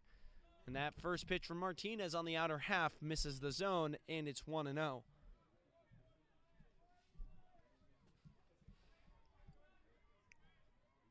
So it's a good day if you're a hitter. I mean, clear skies, warm weather favors hitters for sure. That's up the middle for a base hit. Medina is going to be 2 for 3 after that base hit. He grounded into a 6-3 in the 2nd inning, then had a triple in the 1st, an RBI triple that was.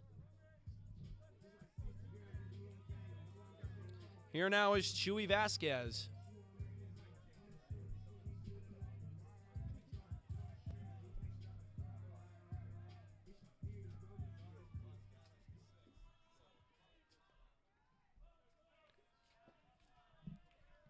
Vasquez has done everything statistically besides hit a home run this season. He takes on the outer half, and it's 1-0. Yeah, for him, he's a state leader in triples. Not even just a coast leader, a state leader. He's got 8 doubles, a ton of singles. He's gotten everything statistically you could ask for, except a dinger.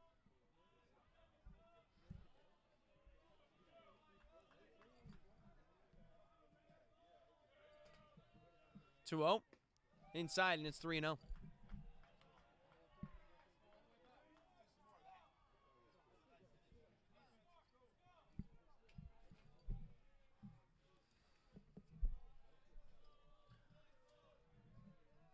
Ready to come home.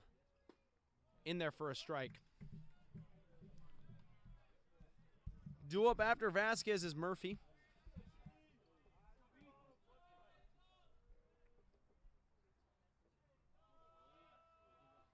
And a little snapback throw over to first base to try and pick off Medina. But Medina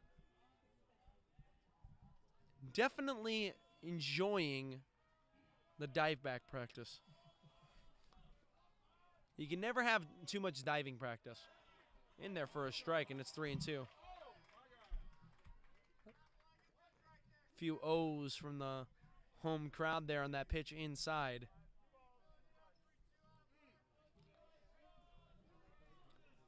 So Vasquez now was ready for the 3-2, but Medina had to be ready for the pickoff first. And so 3-2. Martinez, I wonder if he's going to go to the well and pick off again. Target is set inside. Here it comes. Runner goes, and it draws the second baseman away from the 3-4 gap. That'll allow Vasquez to poke it right through for a base hit. And on the play, heads up by Medina. He stays up, head of steam around second, rounding second and going to third. So now the Renegades have runners at the corners. And there's an option now to bunt, or to have Murphy bunt the run over and score him, or even just swing away here and see if he can get anything better than a sacrifice. And so for Martinez now with the tying run at home plate, he's going to get a talking to from this pitching staff, or the pitching coach of Gavilan. We'll take a quick break.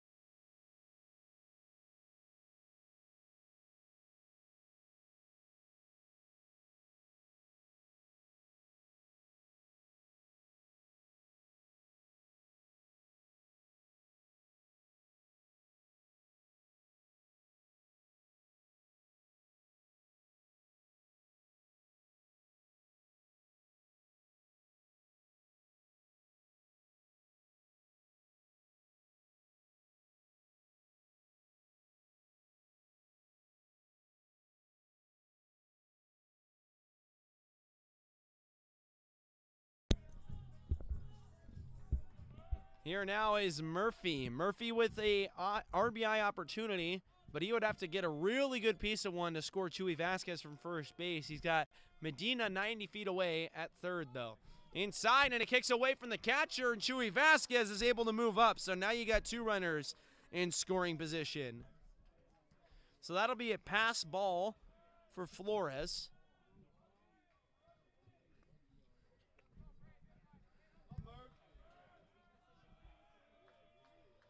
Christian Murphy definitely now needs contact. 1-0 coming home. Outside for a strike, and it's 1-1.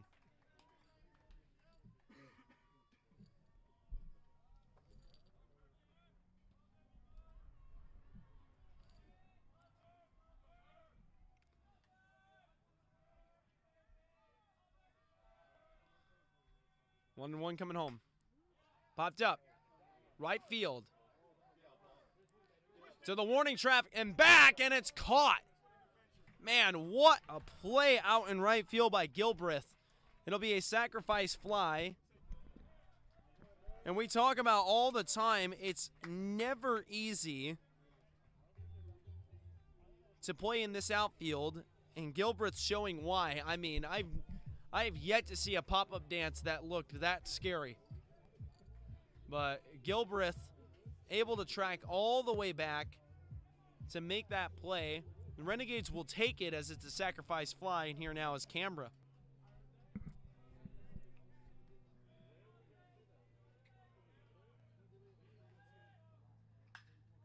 To the right side and deep. Way back there. And away from the right fielder.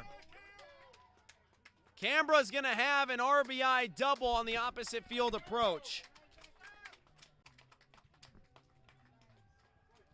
And so Gilbreth, again, just not getting an easy play. I mean, Canberra, the right-hander, strong to the right side, and it was hit like a slider off his bat. And the closer Gilbreth got, the further away he realized he was. And he just ran out of room to feel comfortable to make that play, so he left his feet and tried to jump across to cover more field, and it just kicked away from him. And so it was a good effort out there in right field, and it will be scored as a double and not an error for him. But that just goes to show you how difficult it is to play in this outfield. Renegades are one run behind. Flores has that kicked away from him, but Canberra is going to stay right at second base where he's already in scoring position. There's one out now, and Hernandez with an opportunity, if he finds some grass or a gap, to tie this game at 6. 1-1 coming home. Inside, 2-1 the count.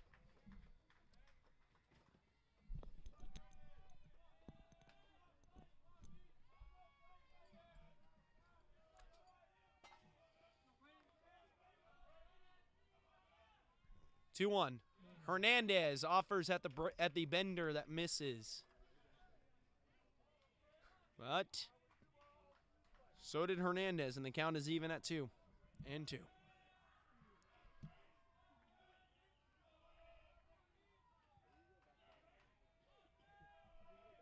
2-2 coming home from Martinez.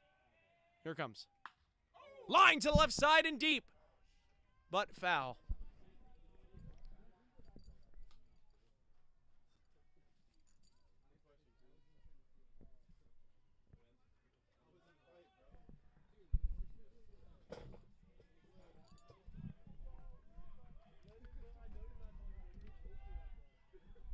Two and two still to count now.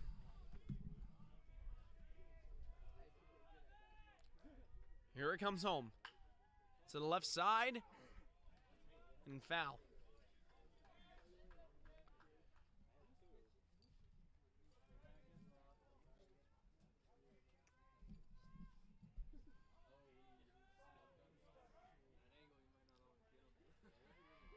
Martinez looking for his put away. Hernandez looking to extend. 2-2. Got him looking.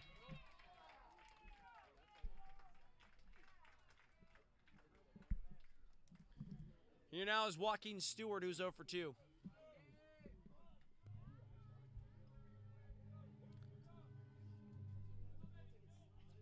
And Joaquin Stewart, who came into today's game first in the South in batting average and on-base percentage, the 3rd best doubler, the 5th best RBI hitter, and the 6th most consistent hitter. He's looking to keep those numbers going as that pitch is inside for a strike, and it's 0-1. So far today, he's 0 for 2 with a fly out to right field and a strikeout. He has an RBI opportunity. Standing 180 feet away from scoring at second base, being Julian Cambra. This is to the right center field gap. And it is in the gap.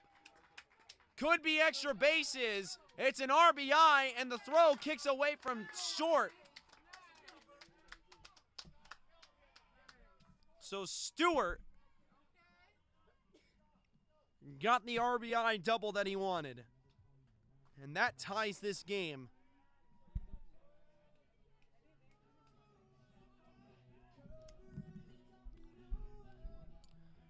And so for the 3rd best doubler of the South, shows why there.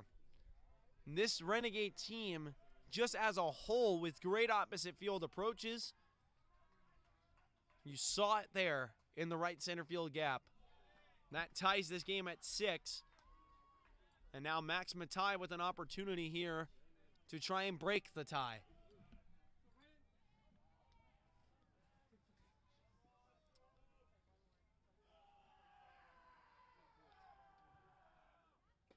Matai takes that breaking ball, and that bender finds the zone. It's 1-1. 73 from the bender.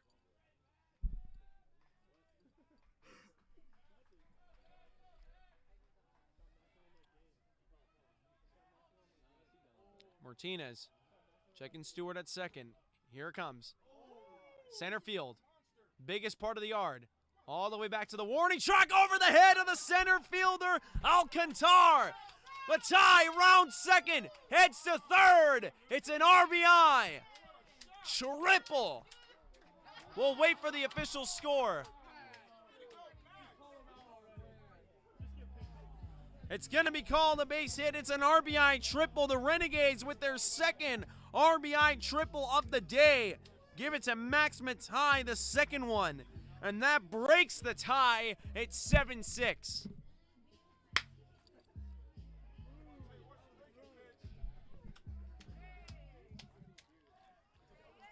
And it's now Teo Thompson's turn. Teo Thompson takes on the outer half, and it's 1-0. Thompson's 0 for 2, reached on a fielder's choice. And then struck out looking in his first opportunity. This is his third.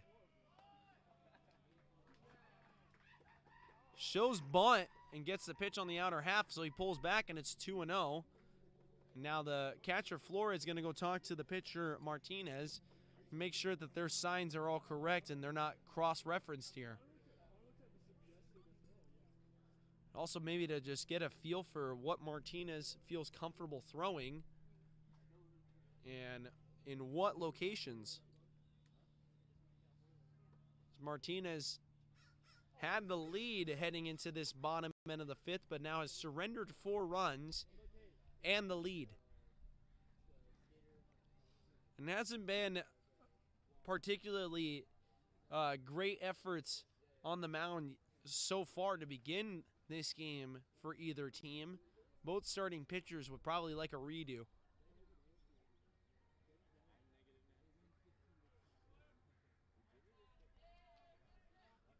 So far for Flores, he's given up 7 runs. I believe it's 5 total earned runs from the 4 errors defensively made behind him, off of 10 total hits.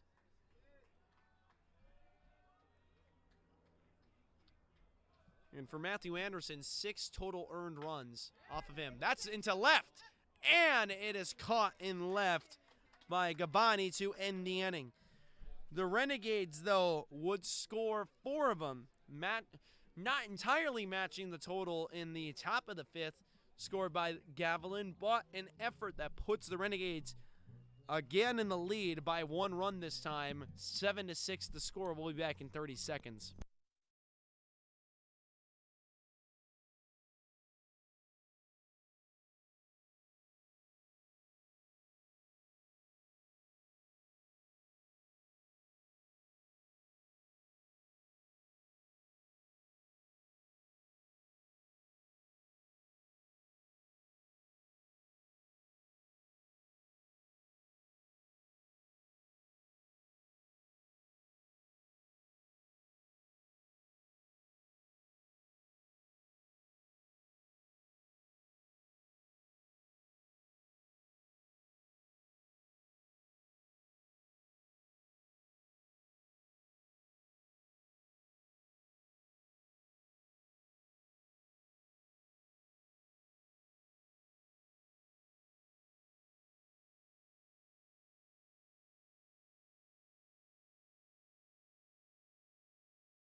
Sweet Caroline is playing 2 innings too early, but none of us are complaining here. Gabani, Flores, and Lewis all due up here. Not from Fenway Park, though, from the Ohlone College Fremont campus, Renegade Field. Speaking of Fenway Park, my San Francisco Giants have a road trip up there. It's a dream to one day be able to go see an entire weekend series up in Fenway Park and watch the Giants play. So, I don't know, maybe one day this season in August on the weekend of the 21st, I might be able to hitchhike up there or something. Who knows? 0-1, here it comes. That is swallowed up by Joaquin. He had trouble with it as he kind of bobbled it twice and threw it back to first, not in time. And I'll wait for the signal here, or the call, and they're going to make it in E4. So Gabani gets a board on the E4.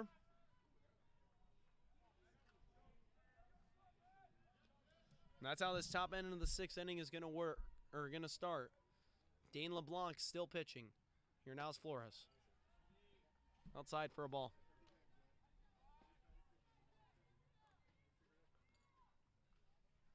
And so this game, nowhere near the degree of cleanliness for either of the two teams defensively that they would have liked to see.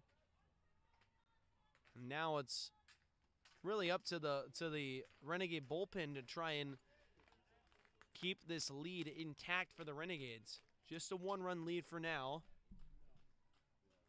Further developments to be seen. Flores. 2-0. Takes for a strike.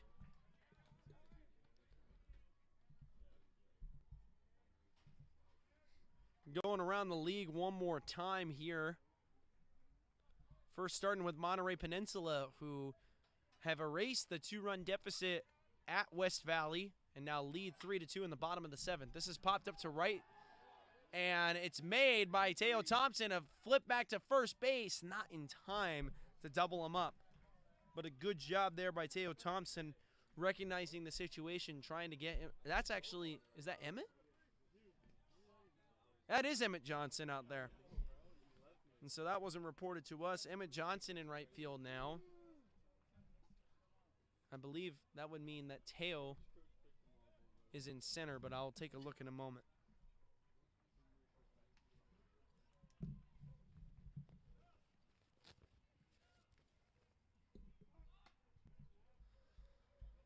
And then over for Cabrillo, who are at home against Hartnell.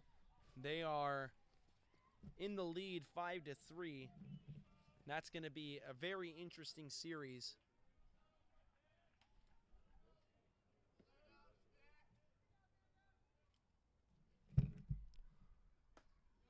That 1-0 up and out.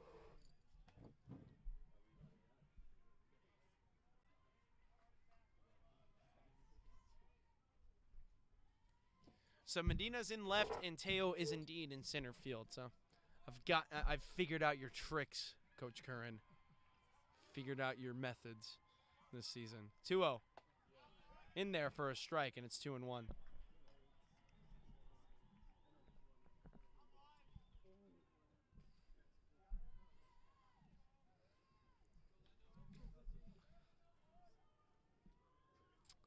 Lewis waiting the 2-1. He's going to square up to bunt, pulls it back. Runner goes, and the throw to second is wayward. And Gabani is safe stealing the bag. And time is called as I think Gabani might have hurt himself on the slide. And so team trainer and school trainer Chelsea having a busy day today here at the baseball field.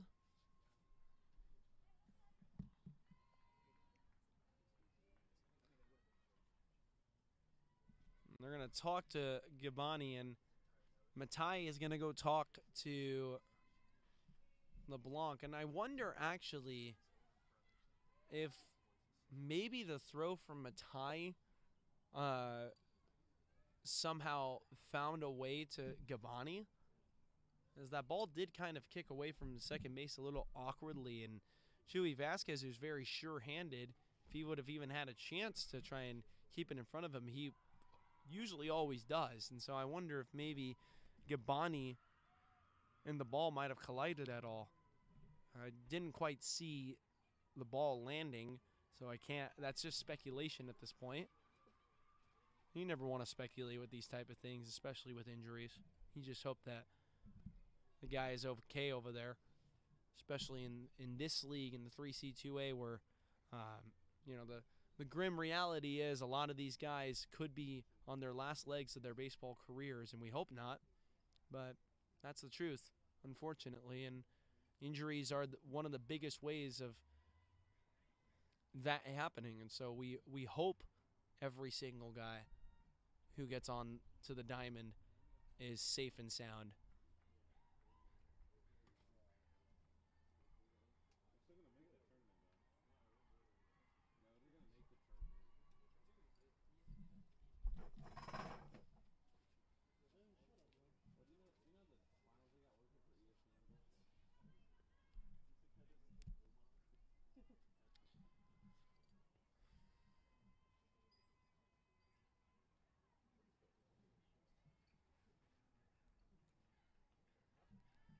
And so Gabani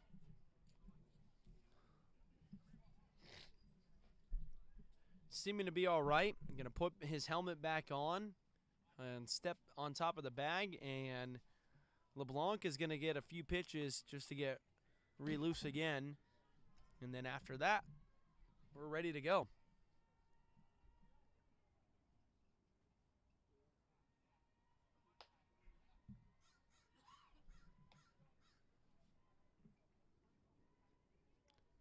So we're happy that Gavani is all right. And so as we return back to the situation afoot, the count is 3-1 to the batter Lewis, who is 0 for 1 today with 2 walks.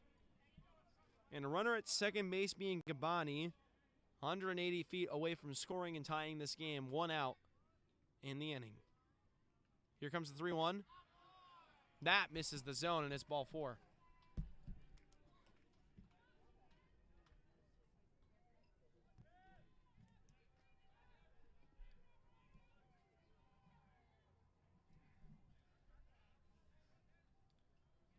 That'll be the 5th walk of a Gavilan Rams hitter in this game.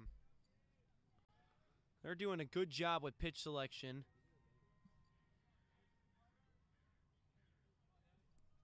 And here now is Aragon.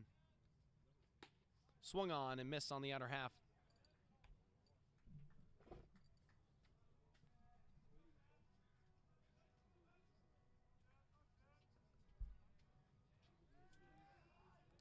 So far in this game, only 4 left on base for the Gavilan Rams compared to 6 brought home to score. This is down the third base line and foul.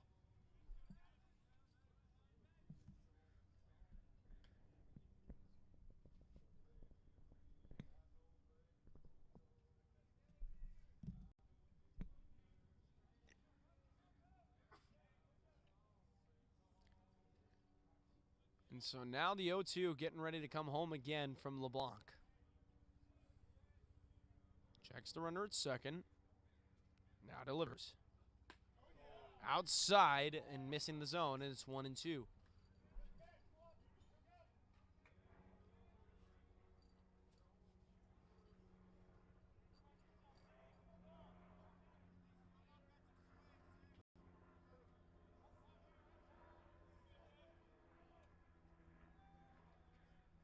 One, two coming home. Both runners go. Swung on and miss. A throw to third base, and it's a double play!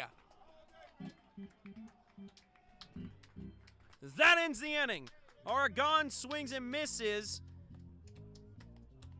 on strike 3, and on the play, a flip from 1 to 5 to put out Gabani, who was trying to get to third on the double steal. What a double play for these Renegades. We'll be back in 30 seconds.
Caden Kashia ready to swing the bat here for the Renegades and lead off this home half of the 6th inning, the final inning of the middle innings before we begin the witching hour. So it's going to be Kashia, Medina, and Vasquez due up for the Ohlone College Renegades. Find themselves in the lead with 10 team hits and 7 runs scored. That first pitch is on the outer half for a strike, 0-1 the count.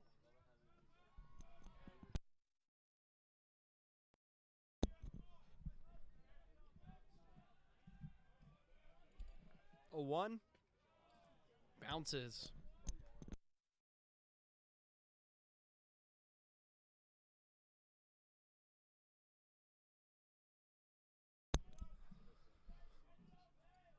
One getting ready to come home from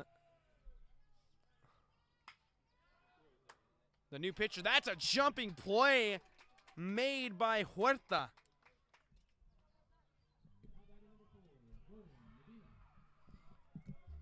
I mean, that is incredible wingspan. He must have jumped 8 feet in the air to make that play. I want to apologize real quick because I'm slow to deliver you the new pitcher, who is Peyton Hines, coming into this game.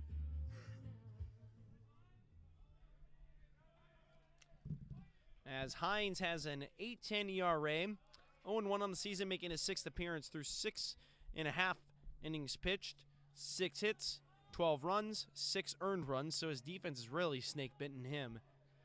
6-6 on the strikeouts to walks. And that 1-1 is outside for a ball.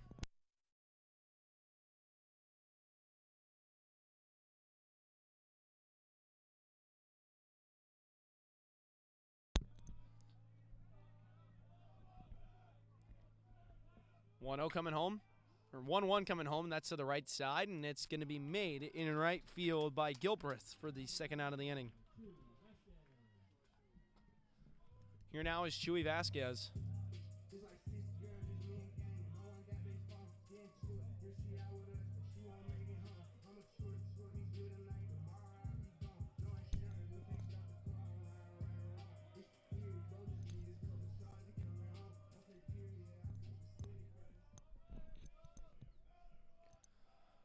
One inning away here in the witching hour. This is the 0-0 is outside for a ball. 1-0 the count now. Chewy Vasquez.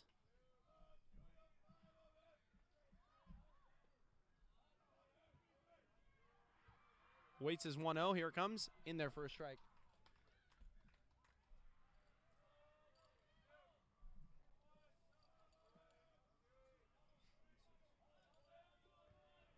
One getting ready to come home from Hines.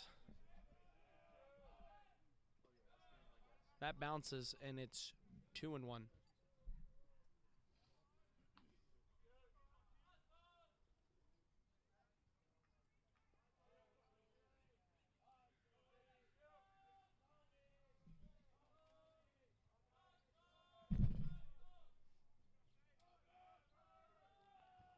Two one coming home from Hines. Grounded to the third base side. And a deep play in the hole, back to first. Not in time. I don't think you can call that an error for Aragon. And they're not going to. That's going to be a base hit for Chewy Vasquez. As the throw did pull the first baseman, Lewis, off the bag. Lewis did flip around to get the tag applied onto Chewy Vasquez. But the throw and tag were both going to be late on that play. So, Chewy Vasquez hustling, and that's what you have to do out of the box, especially if you hit it deep into that third base hole. So here now is Murphy, inning extended on an infield single for the Renegades. Flores has that kick away from him, but he can eat it.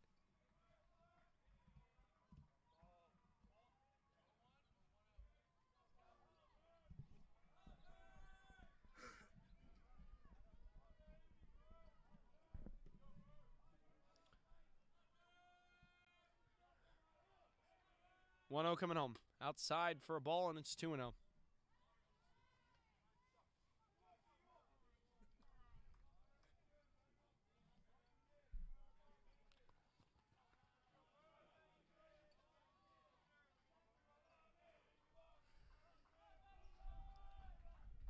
Murphy is 1 for 3 today. He has a sac fly, a single, and a 5-3 put out.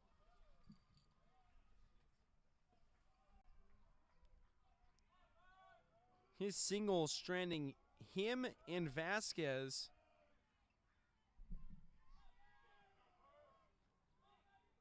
In that third inning. And 2-0 is outside, and it's 3-0.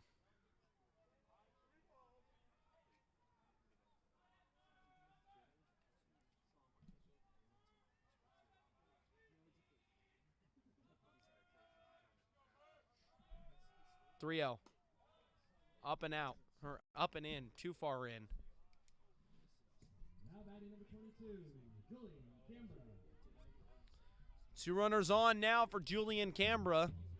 And right now, what started and was looking like a quiet inning from the Renegades, threatening to make noise.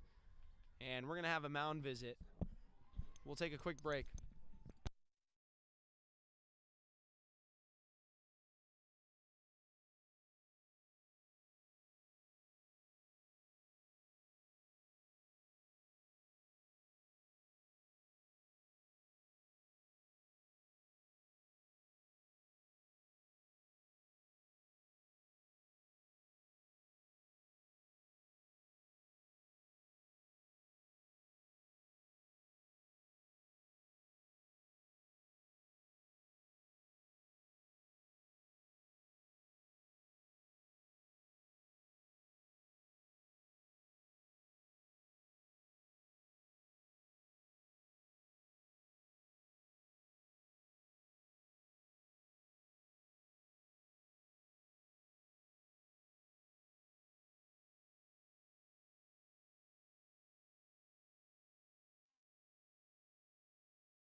Julian Cambra now ready to face Hines, Peyton Hines, who's trying to get out of this 6th inning without any damage surrendered. His first 2 attempts successful, and his next 2 batters unsuccessful. So he's ready to go now to face Cambra. The 0-0 delivery home, in there for a strike.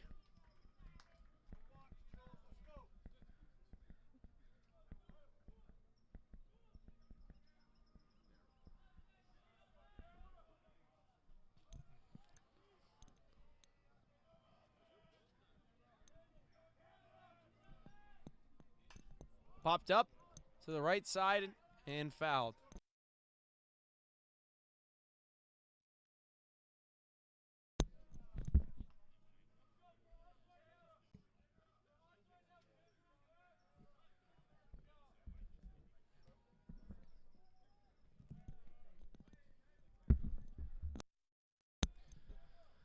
And so Cambra now, 0-2 delivery, getting ready to see it.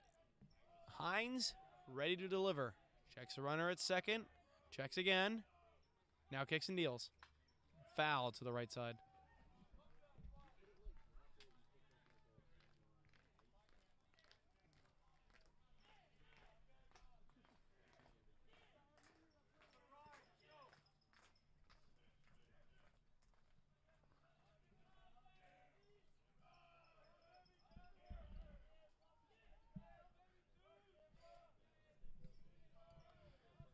Cambra behind 0-2. Another 0-2 coming home. Dangerous game, but he is going to enjoy the outcome on that take. Me personally, I already would have been packing my bags, actually. I would have been out of here. I wouldn't have a batting average through 10 games, so I would have been cut.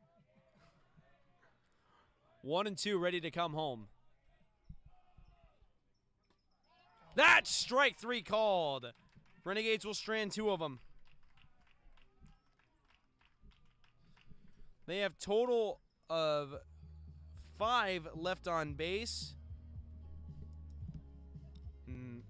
We'll be heading into the witching hour, top of the 7th. Due up, Wilkerson, Alcantar, and Esperanza.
Top of the 7th now for this Gavilan Rams squad, who find themselves trailing in the late innings.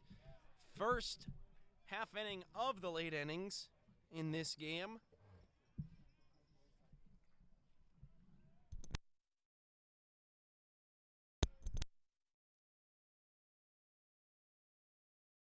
Oh, 1 coming home from LeBlanc.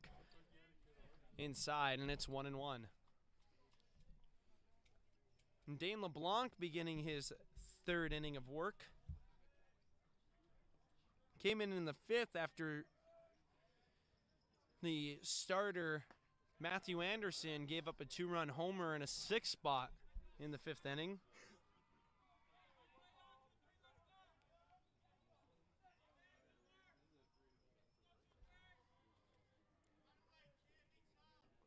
One, 2 coming home. Swung on and missed.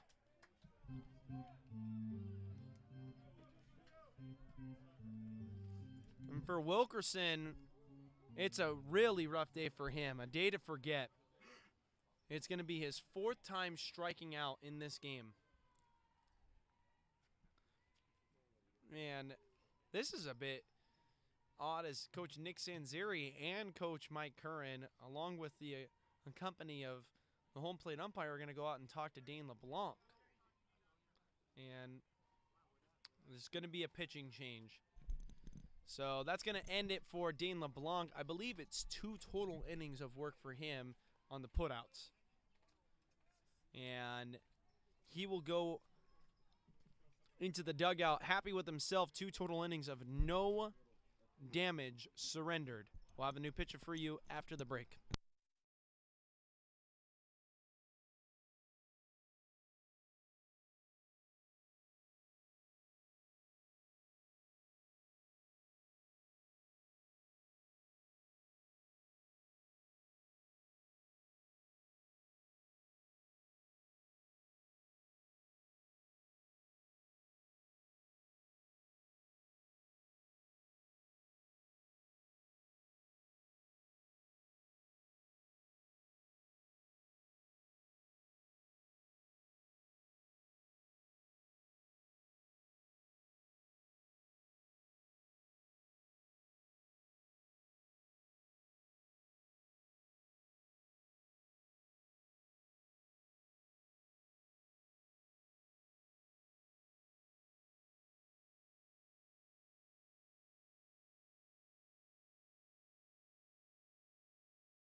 Ben Thompson making his 7th appearance on the season with no ERA on the season. Yes, a 0 ERA on the season.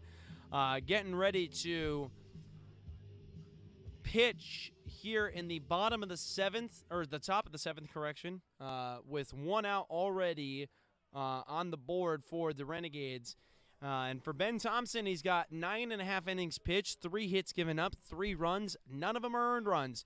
4 walks to 11 strikeouts, and a batting average against of 100 against 30 total batters.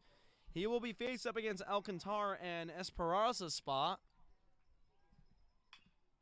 That's bounced over to second base. Stewart charging and making the play.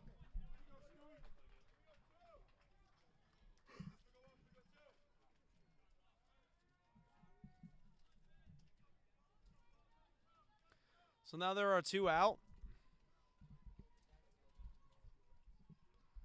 Dominic Esperanza to swing the bat now.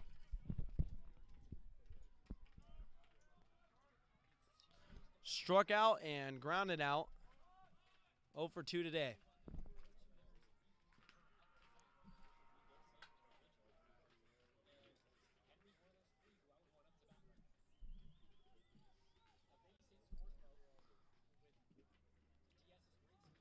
1-0 getting ready to come home now. But popped up and back. 1-1 the count now.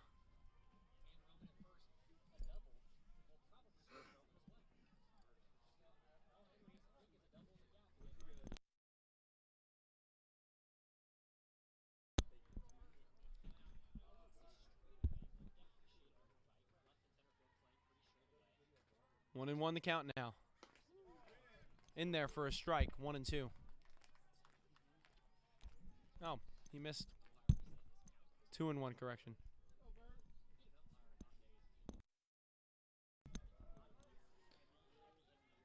Two one. Thompson misses and it's 3-1.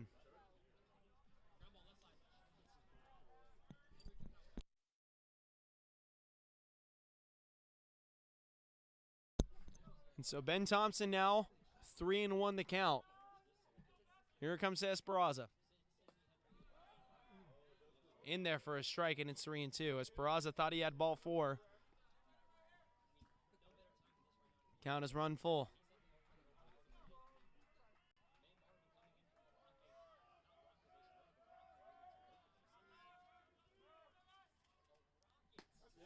Three and two in there. Strike 3 called. That'll end the inning. When we come back from the break, we got 7th inning stretch here on the Fremont campus, and I love this. They better continue doing this. Stewart, Matai, and Thompson due up. We'll be back in 30 seconds.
Emmett Johnson in Hernandez's spot. Hernandez's day is going to end 1 for 3 with a single, a double play, and a backwards K.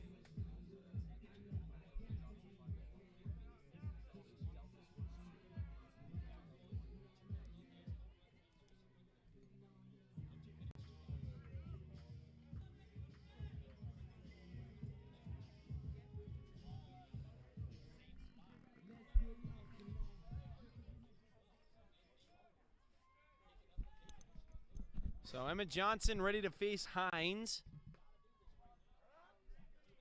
And we are 3 outs away from being a third through the witching hour, the late innings. 0-1 coming home.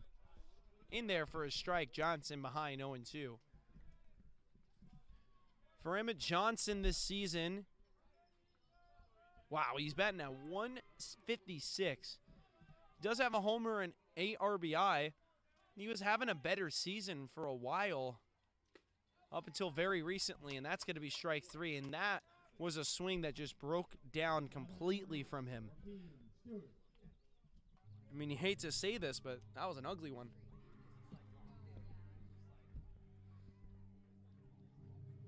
Here now is Joaquin Stewart.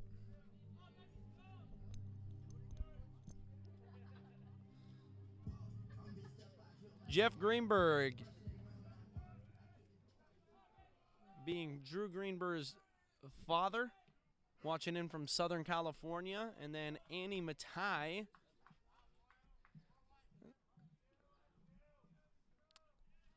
being Grandma Ginny, the grandmother of Max Matai. Thank you both for joining the stream. 1-0 coming home.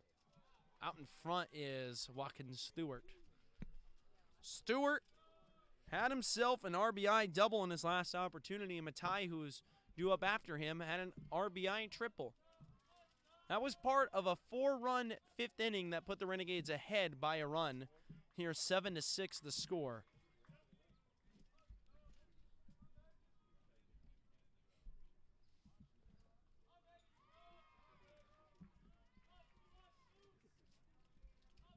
Two and one the count now. Here comes home. Outside, and it's 3-1.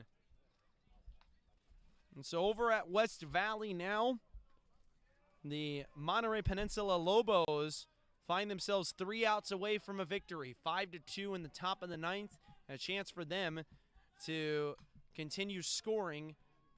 And over at Hartnell, the Cabrillo Seahawks find themselves behind the Hartnell College Panthers 9-5, top of the fifth over there.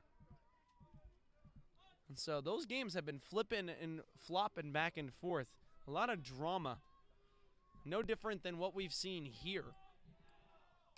Stewart fights off his 3-2. Goes outside. It's 3-2 again. What a play.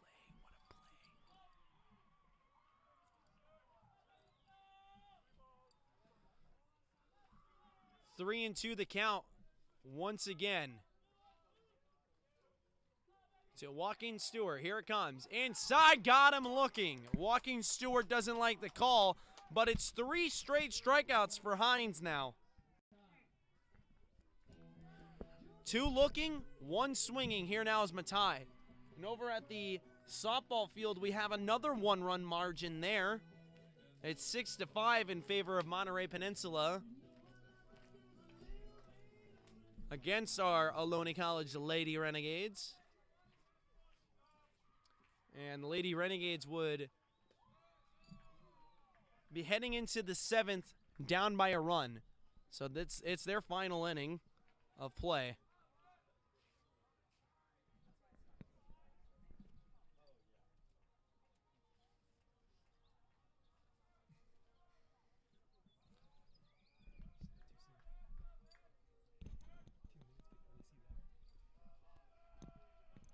One 0 coming home.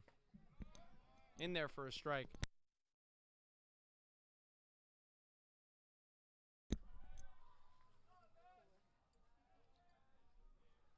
Matai, so far today, 1 for 3 with an RBI triple.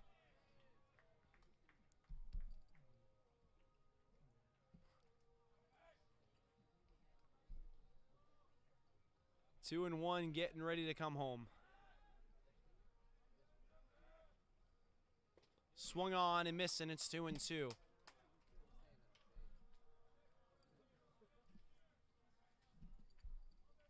It's going to be a high-pressure situation if the Renegades find themselves in a 1-run game heading into the 8th inning.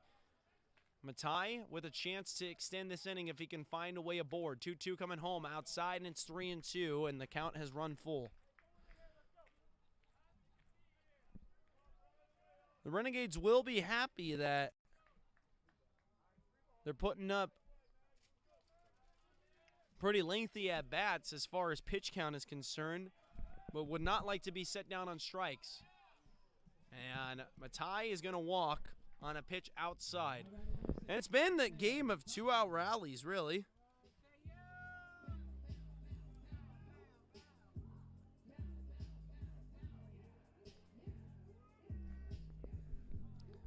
Been a few two-out RBI base hits from both sides in this game.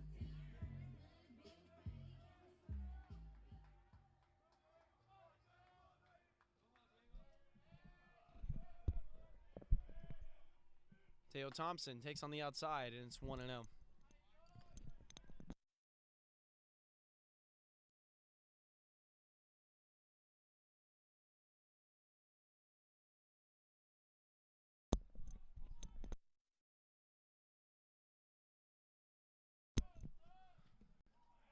1-0 coming home. Runners going. Matai. The throw could beat him. No, it does not.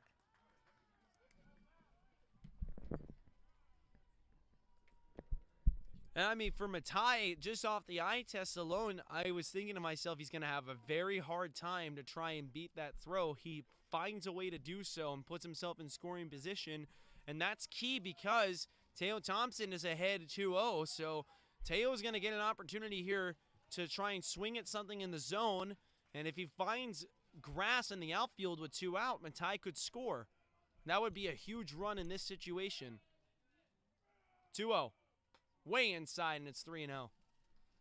And if Thompson gets a board and the lineup card turns over and you got Caden Kashia. And so that's a rock between a hard place if you're Gavilan. 3-0. In there for a strike.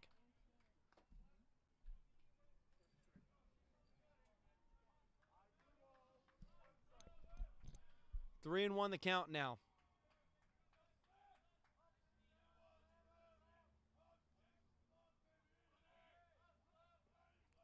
Hines kicks and deals outside, and it's called for a strike. Great pitch indeed.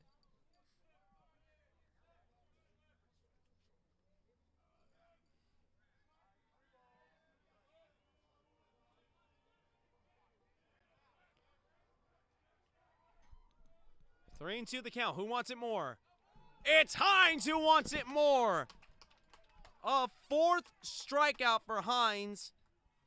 A 3rd backwards K for him. Ends the inning.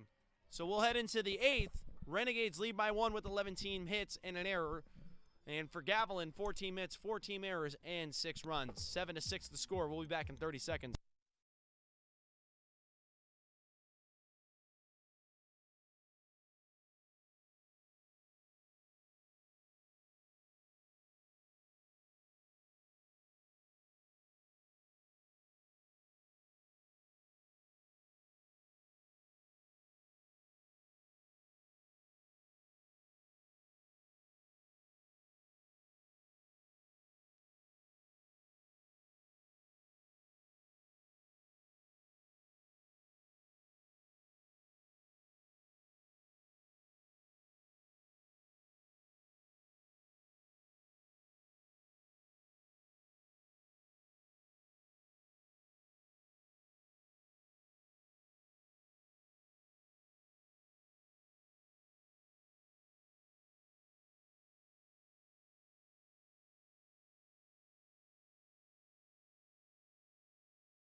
Ben Thompson going to get the assignment in the 8th inning, and he's going to be facing Gilbreth, Huerta, and Gabani.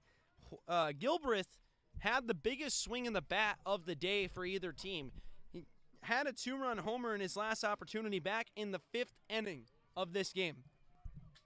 That capped off a scoring sequence of 6 for the Rams in the 5th inning. That's been the only inning that we've seen offense from them. And for the Renegades, we've seen scoring in the 5th and in the 1st. Apart from that, zeros across the board for both teams. 0-1 coming home. Check swing, but stays back on it.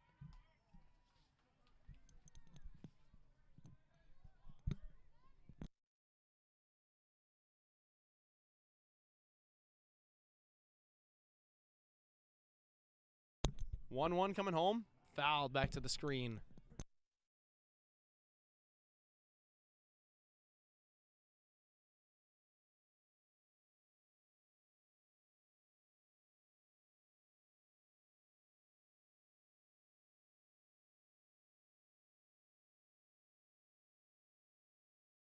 That's deep into the left center field gap for a base hit. Gilbreth leads off with a base hit.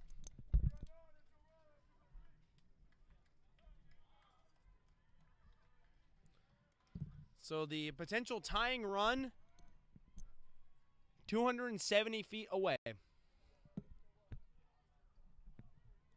Sounds like a lot when I say that, but it's really only 3 bases. Here now is Huerta. Outside for a strike.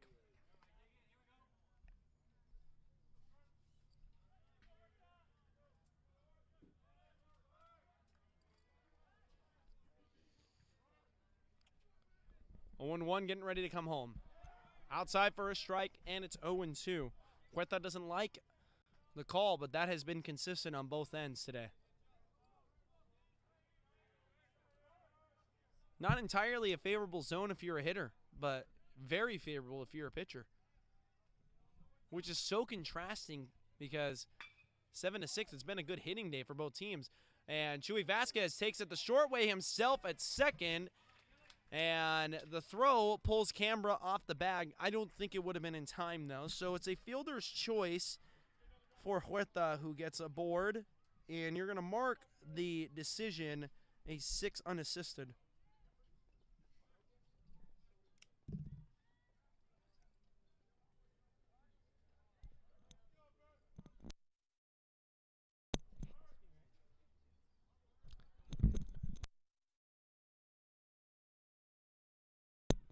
So Gabani now to swing the bat. He's 0 for 2, but reached on an E4 and had a hit by pitch. That hit by pitch was the first of the runs scored in the 5th inning.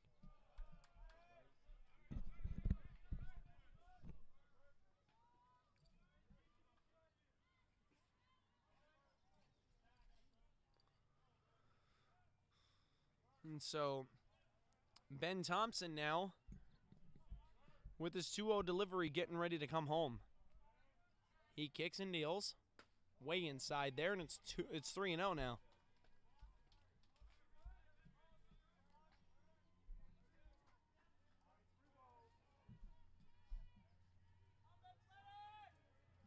So 3-0 now. Thompson has to give in to Gabani, the left fielder. Here it comes. In there for a strike, 3-1.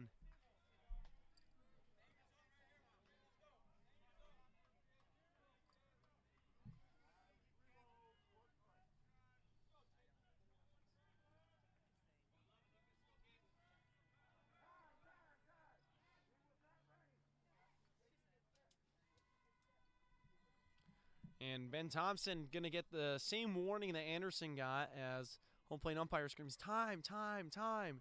He didn't get set. He wasn't ready. The batter Gabani was not ready. Ben Thompson gets the warning. 3-1 coming home. Runner goes. Swung on and missed. A throw to second base. Not going to be in time.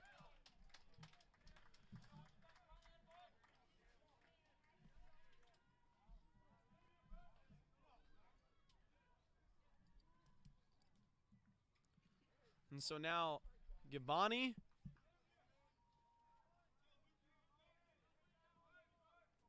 with a 3-2 count and the tying run 180 feet now away from scoring. Here comes the 3-2. That's going to be ball 4.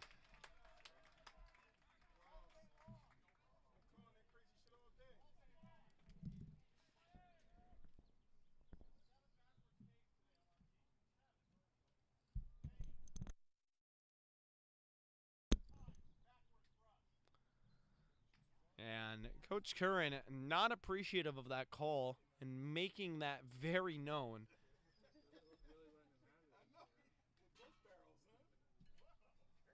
And so Nick Sanziri is going to go out and talk to Ben Thompson, who's having trouble locating in the zone. And to echo what Coach Curran was saying, that was 7 backwards Ks against us.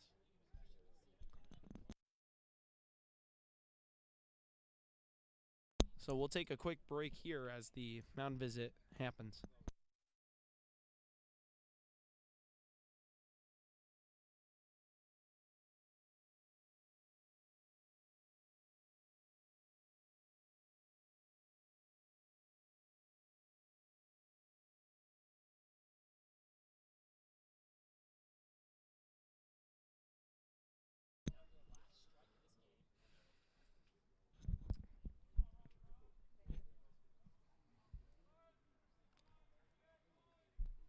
And so here we go. Flores, the catcher, with 2 runners on and 1 out. He's been hit by a pitch, he's walked, and he's flown out. He's 0 for 1 today. Takes inside, and it's 1-0.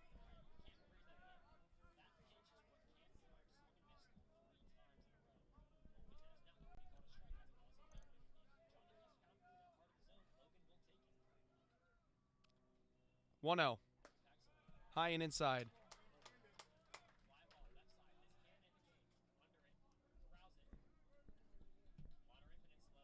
And Dan Harrington in the chat now. I finally see your comment. I was actually dual screen watching the softball game that we have downstairs, so that's over with now, and the softball team falls to MPC 6-5. It's just a rough year, really rough year for them, but more opportunities to come. Right now, the Renegades find themselves in a rough situation. 3-0 to Flores coming home. That's ball 4.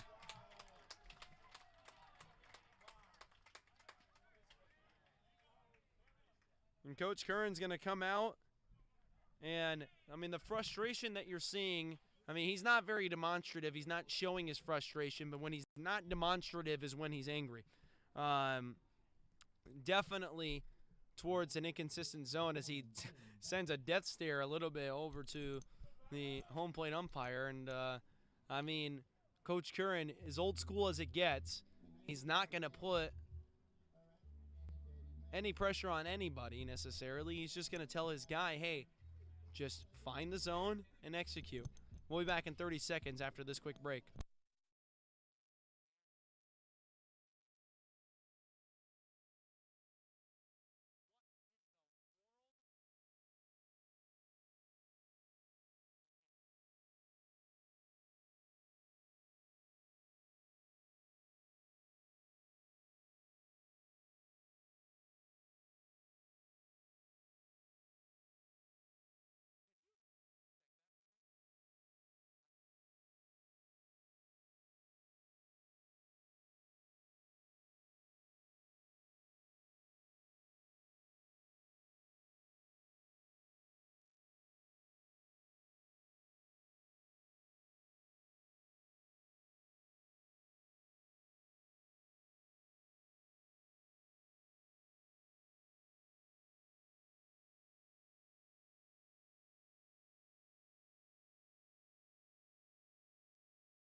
The new pitcher for the Renegades is going to be Brennan Baptist, and he is a pitcher in these type of spots that the Renegades put a lot of trust in, with his 1.42 ERA, making his 9th appearance on the season. He has 1 save through 12 and a half pitched, 11 hits, 2 earned runs off of 2 total runs.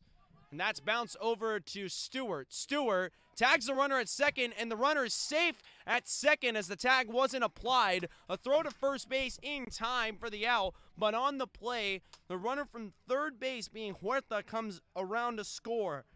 Gabani goes to third base. Flores was not tagged out between first and second, and Curran is going to get an explanation on that call. Lewis, the batter, safe on a fielder's, put away on the fielder's choice.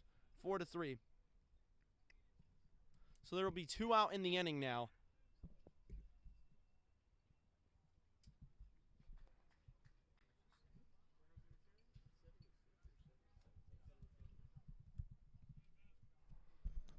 And so now the umpires are going to talk about this.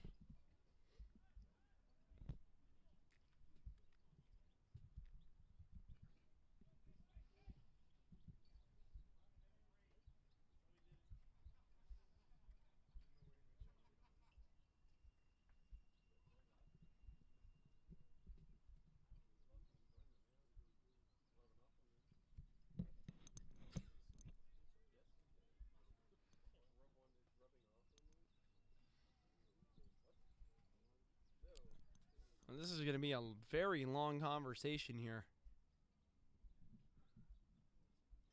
I think they're arguing whether or not the runner ran off the baseline, and call is going to remain the same.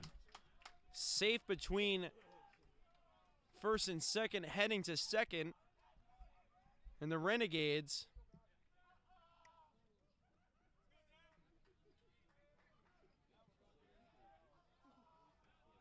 surrender the lead. It's tied at 7. Here now is Aragon, the third baseman. And what therapeutic nature this would be for him. He scored the go ahead, or the tying run, I believe, in the 6th inning, or no, in the 5th inning at the time, tying the game at 3, when he had already made 4 errors in the game previously. Right now, if he gets a base hit, this puts Gavilan ahead. It would be therapeutic for him. 1-1, outside. Yeah, he had a 2 RBI base hit that tied the game, and then later came around to score himself. 2-1 coming home. Grounded to third base. Kashia charging. That'll end the inning.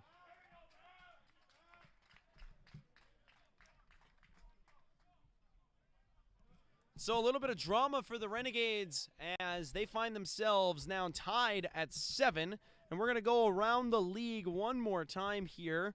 And I saw a few scores around the coast that are going to be eye-openers. But Dan, about your text, the score was misprinted. At Yuba right now, it's 22-7.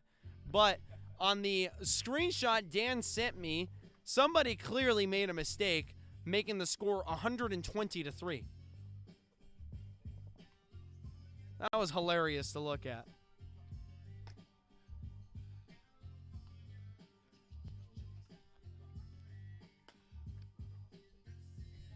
And so, from Deonza and Skyline, there is no score reported at this time. At Monterey, at West Valley, Monterey Peninsula is leading the West Valley Vikings 6-2 heading into the bottom of the 9th.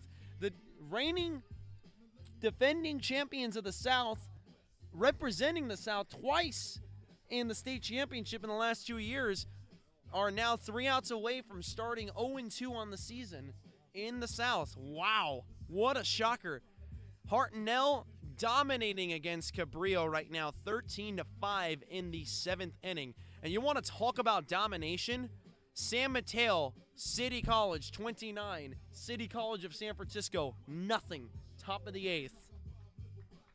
Chabot is coming up with a bit of an upset at Kenyatta. It's 8-5 with 3 outs remaining in that game. Wow, so a lot of drama in the coast this week, huh? There's going to be a lot of teams pulling hairs after today is over.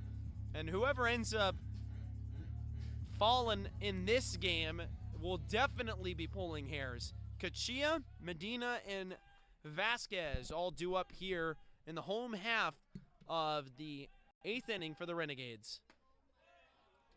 Hines still out there pitching. He's got 4 strikeouts, 3 of them on backwards Ks.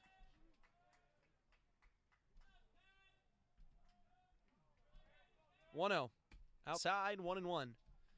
Kashia, he's 1 for 4 on the day. Has 2 ground outs, a fly out, and a single. His single coming in the 1st inning. It was a nice 5-6 gap, a single. 2-0 is outside, and it's 3-0. Hines having a bit of trouble here locating early on. And Caden would like to take advantage. 3-0. That misses the zone. And the Renegades have a leadoff hitter on board.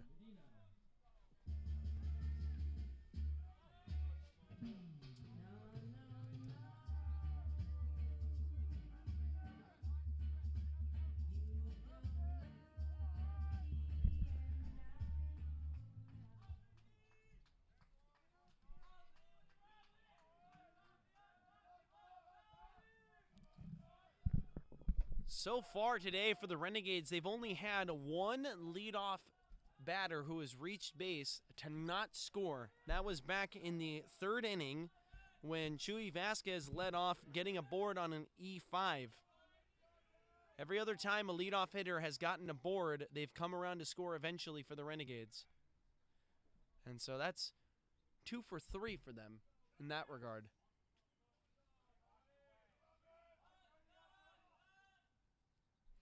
Medina awaiting his 1-0 delivery home. That's a challenge fastball that missed the zone, and it's 2-0.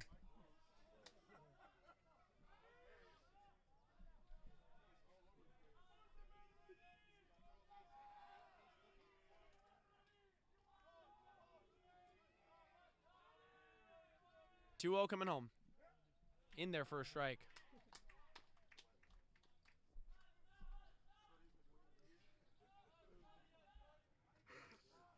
And so now with the 2-1 getting ready to come home.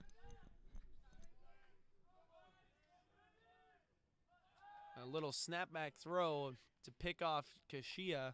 He's alive. In a wake on that right side.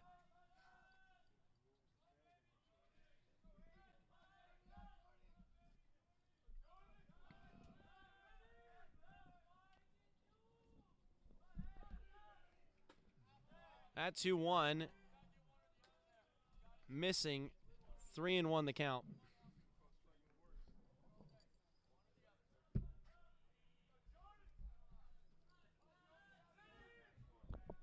Here comes the 3-1 home. From Hines. Kicks and deals. Ball 4.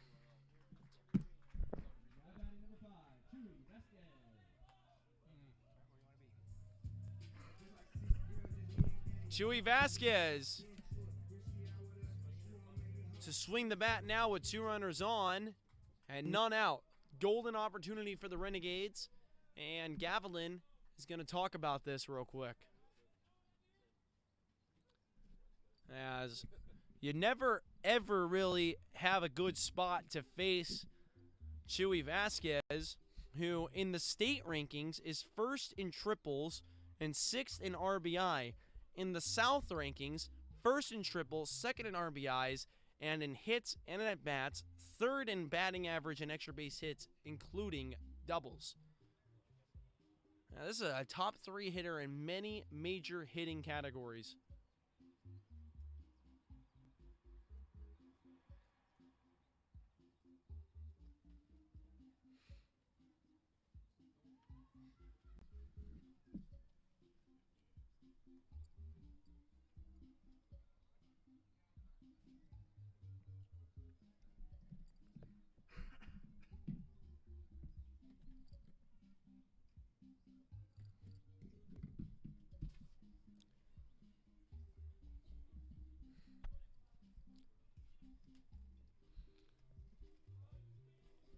And so here we go. The talking with Hines is over with.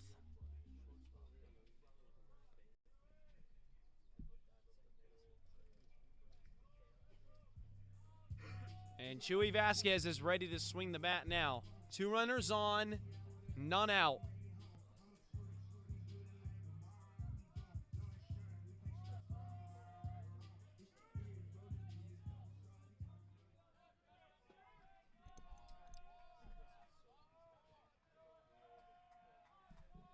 Chuy Vasquez, only time he was retired, he reached on an E5. Otherwise, 3 hits, 3 for 4 performance, yet to not reach base in this game.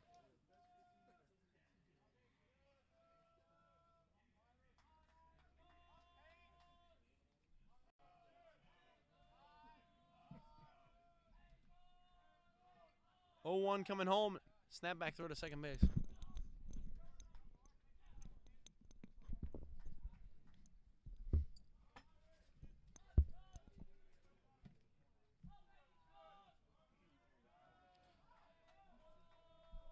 Chuy Vasquez now.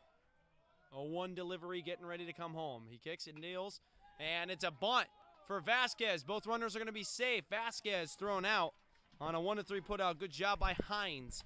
But A better job by Chewy Vasquez moving both runners up into scoring position with Murphy ready to swing the bat. That's Christian Murphy of the Renegades.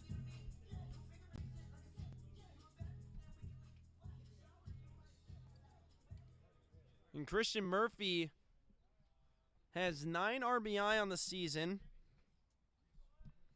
He's 1 for 3 with a sacrifice fly. And he's walked in this game as well. And this Rams infield going to talk to each other about the situation afoot. And I wonder if maybe the conversation is, hey, what happens if we put Murphy aboard?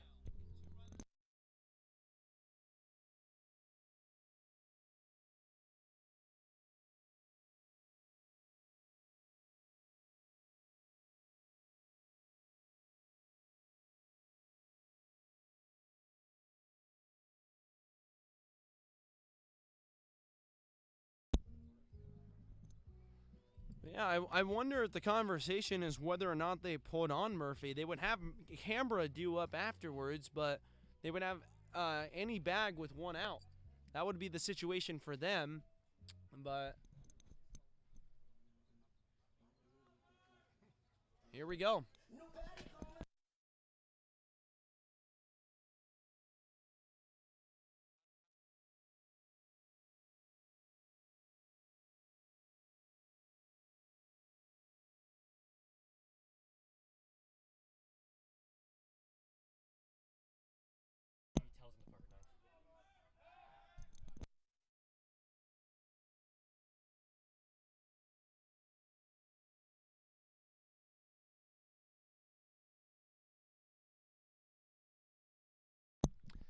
Well, test at third base there. And Curran is upset because he believes that there is a vacation. They're vacating of the bag.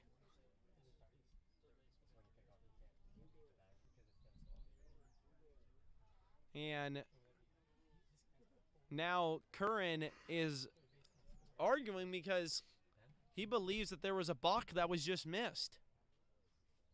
And if there is a balk, then both runners will be grounded 90 feet, and this is a brand new ball game with the Renegades leading by 1.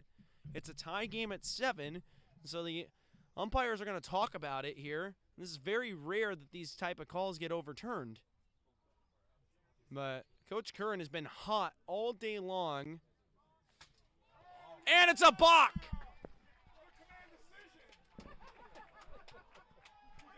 Kachia is going to move up and score, and going to third base is going to be Medina, and the Gavilan coaching staff hot after that call.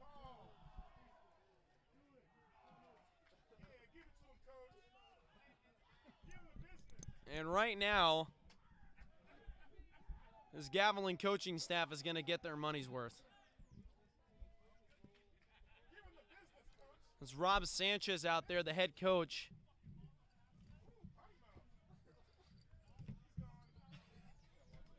And Rob Sanchez, really heated, really animated, not happy at all. And I don't think particularly either of these two coaching staffs have been fond of the game that has been called today.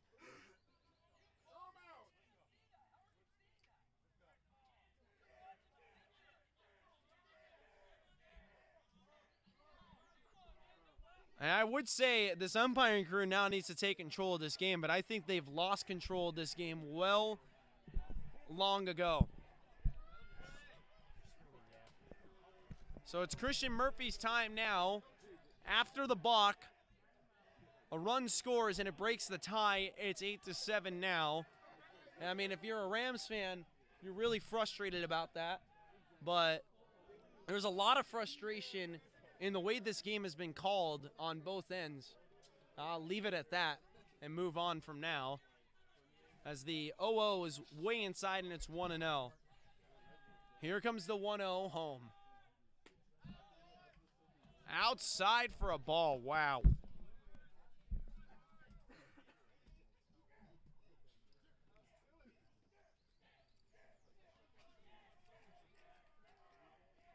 2-0 coming home. In there for a strike.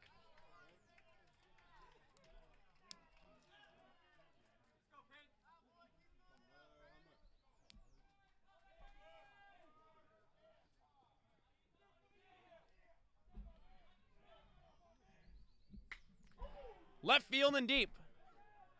Caught medium distance. Tagging is Medina. It'll be another sacrifice fly. A second one of the day for Murphy. Puts the Renegades 2 runs ahead.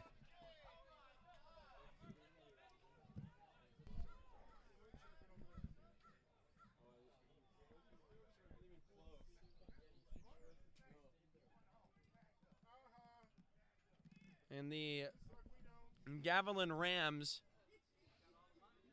appealed to see if Medina left early. Not happy because there was no call from the midfield umpire, and so the home plate umpire yelled back. The runner is safe coming from third. And frustration is mounting on that side. They have 3 outs remaining to score 2 or better to keep playing in this game. Canberra now to swing the bat here with 2 out.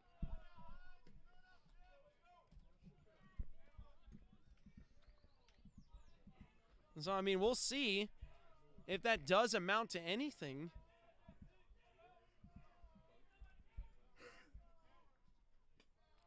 That pitch is outside, and it's 2-0.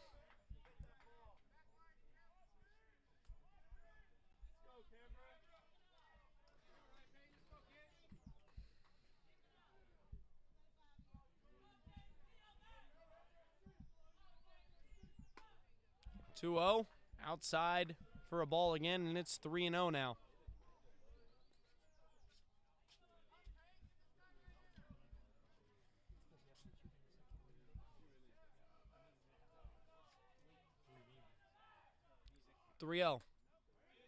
In there for a strike.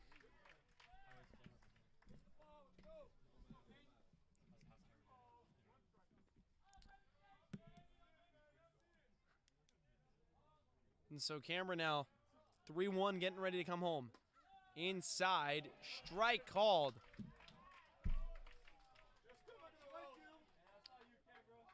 Canberra 1 for 4 today with a RBI double. Reached on an E5, struck out 2 backwards Ks. To left, and he torched that one down the line. He's going to round the bag at first and head to second for a stand-up double. So that extends this 8th inning. Now batting at 25, Chris Flores.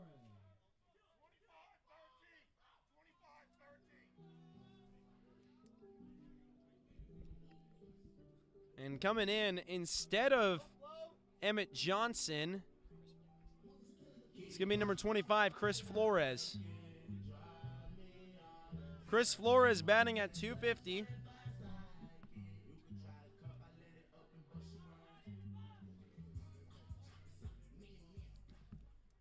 His first opportunity to swing the bat today. Has 1 RBI on the season. Correction, no RBI on the season. He's only had 6 games played and 4 at-bats through those 6 games played.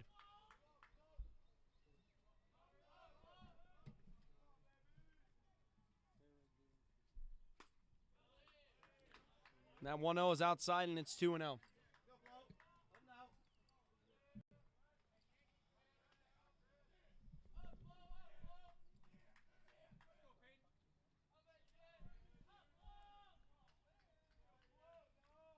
Coming home. Outside, and it's 3-0.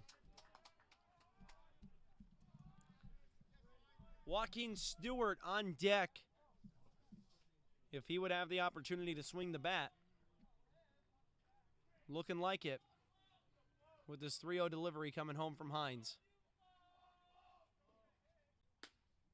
In there for a strike. 3-1.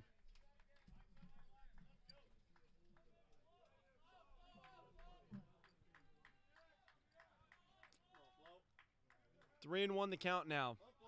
Hines Gets set. Kicks and deals. Swung on and missed by Flores. So the count's run full. Flores working his way back from 3-0 to 3-2 now. We're going to see who wants him more on this 3-2 delivery home. Here it comes from Hines. To left field and deep. Way back there. Bye, baby. A 2-run homer for Chris Flores. Bringing home his first and his second RBI of the season. Putting the Renegades ahead by 4. It's 11-7.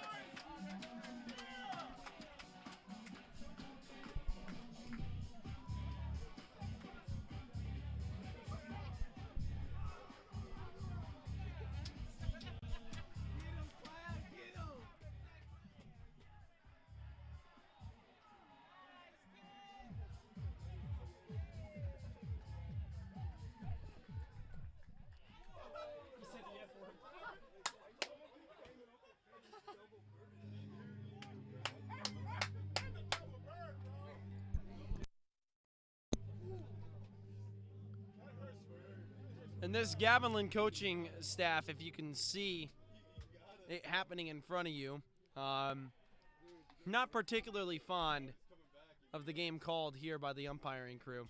I'll leave it at that. Joaquin Stewart, 0-1, fouled off to the right side, and it's 0-2.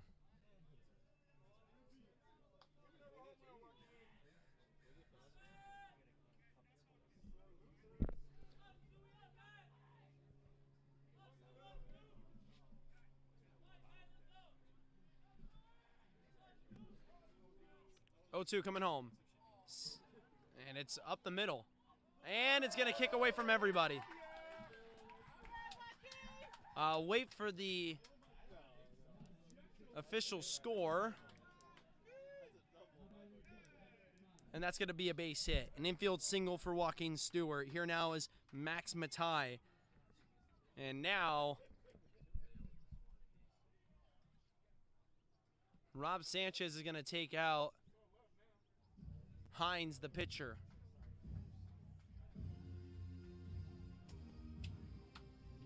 I'll have the new pitcher for you when we return back from the break. The Renegades, out of nowhere, 4 runs, 2 of them coming from a home run to break this game wide open for them in the late innings. We'll have 2 out when we return from the break. I'll be back in 30 seconds.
Number 33, Jared Nelson with a 7.27 ERA, making his 7th appearance on the season with no record, is going to be given the task to try and put away Max Matai and not allow any more damage from the mound. He's got 8.5 innings pitched with 8 hits, 8 runs, 7 of which are earned runs, 5 walks to 4 strikeouts.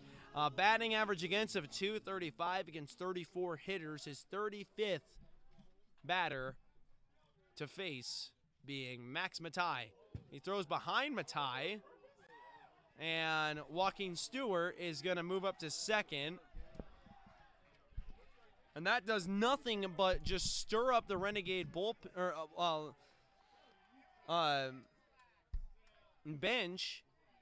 And now it's stirring up the Gavilan bench, and now you got a seesaw battle in terms of energy here, in terms of animosity. These two teams seemingly not liking each other here in the 8th inning.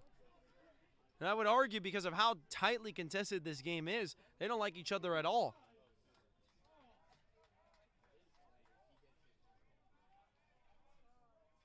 I think once a team needs 27 outs to win the game, these teams really do hate each other. Once those 27 outs are over with, it goes right back to just being friendly rivals, in a sense. And that's how it is always, you know, in any conference matchup. While the 27 outs are up in contention, you don't like the other team.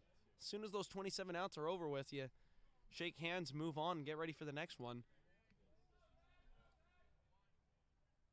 Swung on and missed there. Matai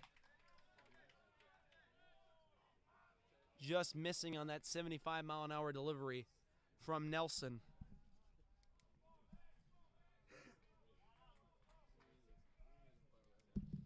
One and two getting ready to come home now. Here it comes. Swung on and missed.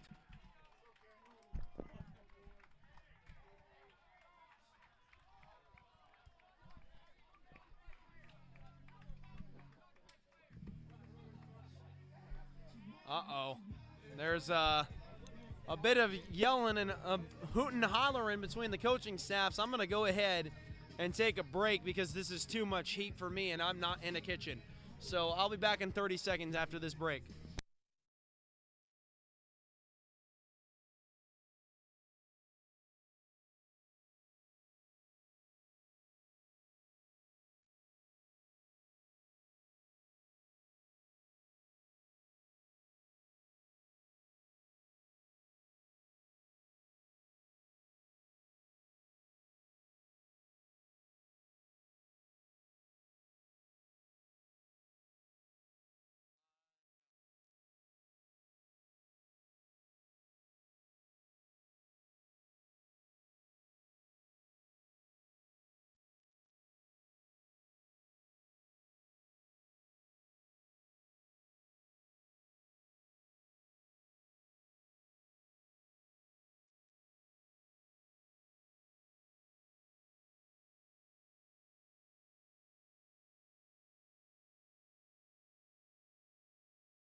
Well, for the Gavilan Rams, I mean, the frustration is 100% understandable. Interesting call, to say the least, was made by the umpiring crew on a balk that allowed the first run to score in the bottom of the 8th inning, that later allowed 3 additional runs to score for the Renegades, giving them a 4-run cushion here to begin play in the top of the 9th inning.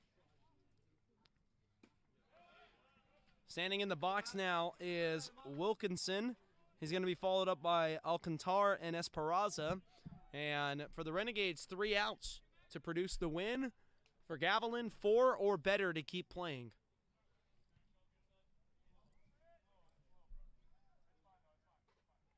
And Max Matai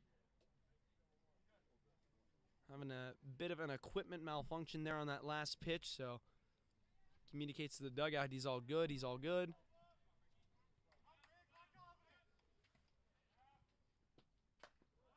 The 1-1 high and inside, 2-1 the count. blew my opportunity to say the other joke that I had. Oh, well. 2-1, coming home. Deep to left field. Way back there. No doubt about it. Wilkinson, he watched it on his way out of the box. He was very confident that was gone, and it was never staying in the park. And for him, I mean, it's incredible for him. The pacemaker now in home runs for the Rams. He had 4 strikeouts prior to that swing of the bat.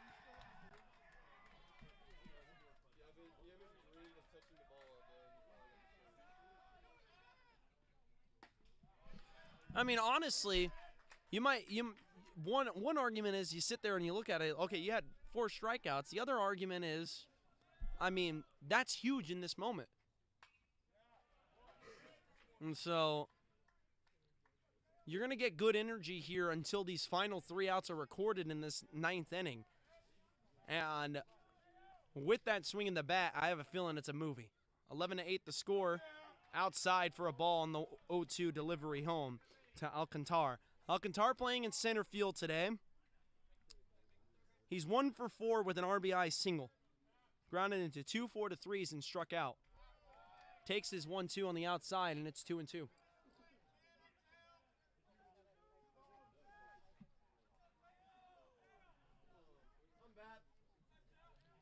Two home. Just missed. And for Brennan Baptist now, gonna have to find a way to execute here in this 3-2 delivery. He started with 2 straight strikes, now 3 straight balls. 3-2 home. Line to the left side, and the play is made by Medina. That'll be the first out of the inning. Standing in the box now is that would not actually be Esperanza. That's going to be number 24, Aiden Rivera. Or Adrian Rivera, thank you.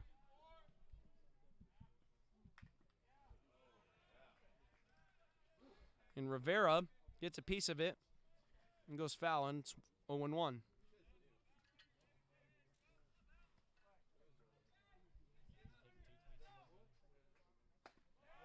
In there for a strike.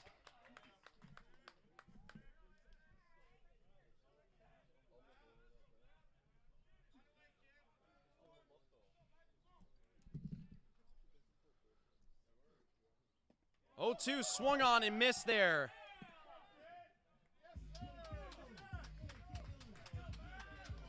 Renegades 1 out away now. It'll be up to Gilbreth, and Gilbreth had a 2-run homer back in the 5th inning. Since then, he has had a base hit also, and it's 3 for 4 on the day.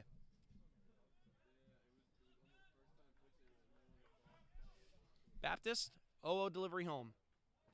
That bounced to the plate.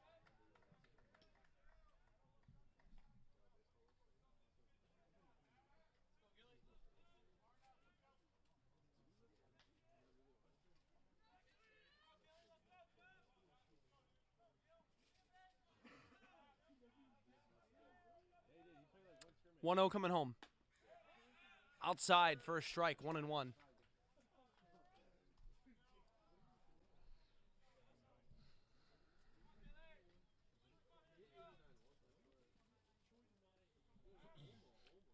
One and one the count now. Brennan Baptist kicks and deals.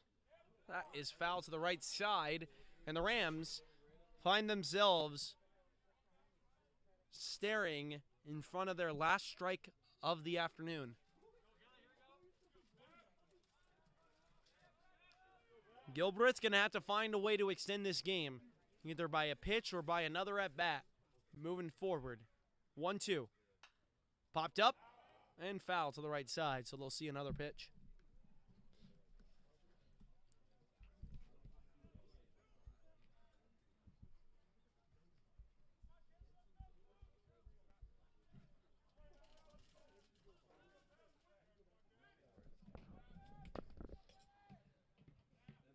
One, two, coming home. Foul to the right side.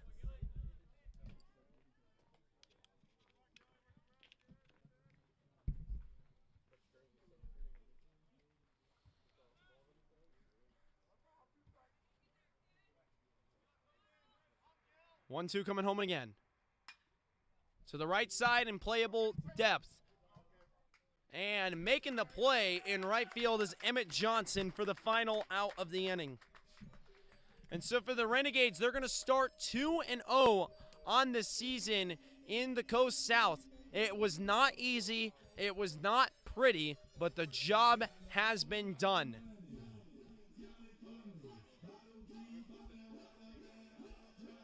And for these two teams who really do not like each other, they are going to face each other one last time on Friday, the 13th, aka tomorrow, for the third game of this 4-game set. The fourth game is going to happen on the 14th of April. And so for Gavilan, they would love to try and get in the win column tomorrow against the Ohlone College Renegades.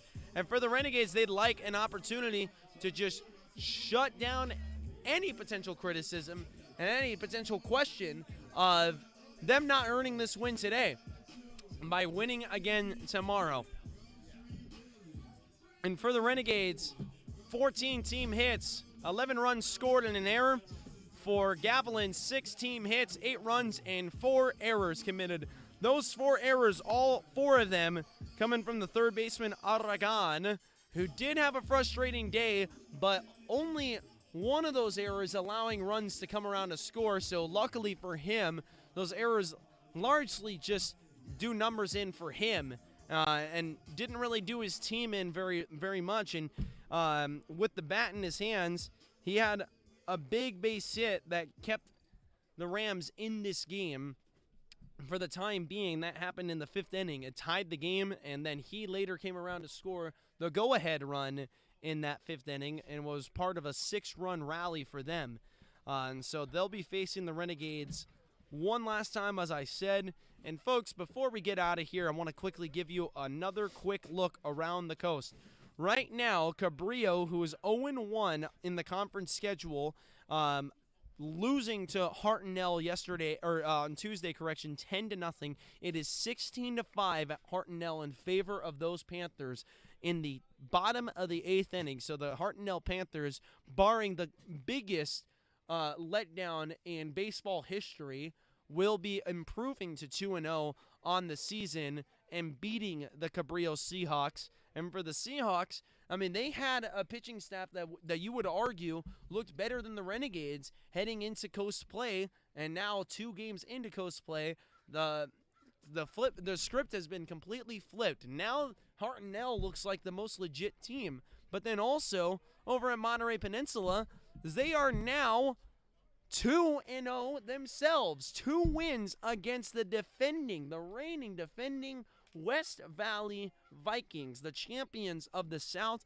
representing the South in the state championship in the last 2 years. They start with an 0-2 record to South play. They lost 6-5 today in an absolute thriller.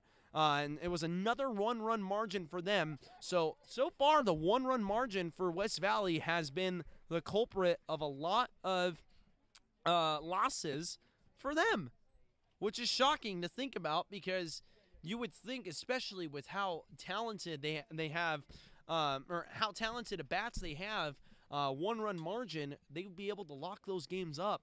But looks like MPC might have a few pitchers that nobody has seen coming thus far. So put some respect on their name.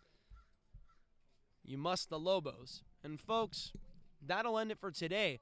For a complete recap of today's game, as far as the box score is concerned, you can log on to Ohlone Athletics, log on to schedule and results under the baseball tab, and check the box score yourself.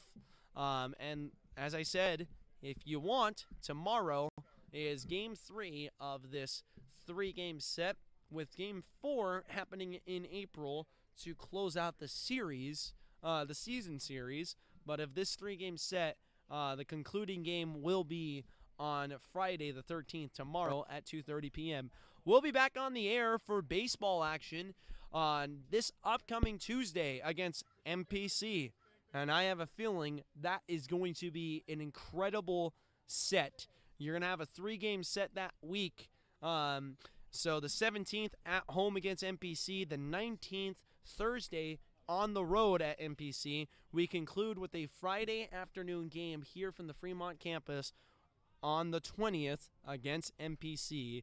Then the following week, it's Cabrillo week. And then those vaunted Vikings come to town. So they got plenty of time to get themselves right before they come here and face off against us. And we have plenty of time to prepare and scout for them, because we know for a fact all of that is going to be happening. And as for the softball schedule, you got a game on the 17th against West Valley. And so Bodie and I will be splitting up and doing solo broadcasts again that week. And then against San Mateo City College, they're going to be here on Thursday the 19th. That's for softball here for the Ohlone College Renegades. And San Mateo City College hit more home runs than I hit iconic calls in a given day. I mean, they are incredible. And so it's going to be a tough matchup for our softball Renegades. It's going to be interesting to watch, though, because the big fly is going to be the big story heading into that game. Then the Renegades will have 2 home games in the following weeks, coming up on the 26th against Chabot and the 31st against San Jose. Well, folks, that'll do it for us here on the Fremont campus of Ohlone College. And for Bodie Warden, who's to my right, who operated the score bug for an inning and a half, and our boss / his dad, Christopher Warden, the athletic director, who was your score bug today for the majority of the game. For Coach Curran and his staff, I'm Hermano Galan. Thank you guys for watching, and thank you for tuning in. And I bid you all adieu. Before you leave, please like, comment, and subscribe. And we will see you again next week on Tuesday. Thank you, folks, and goodbye.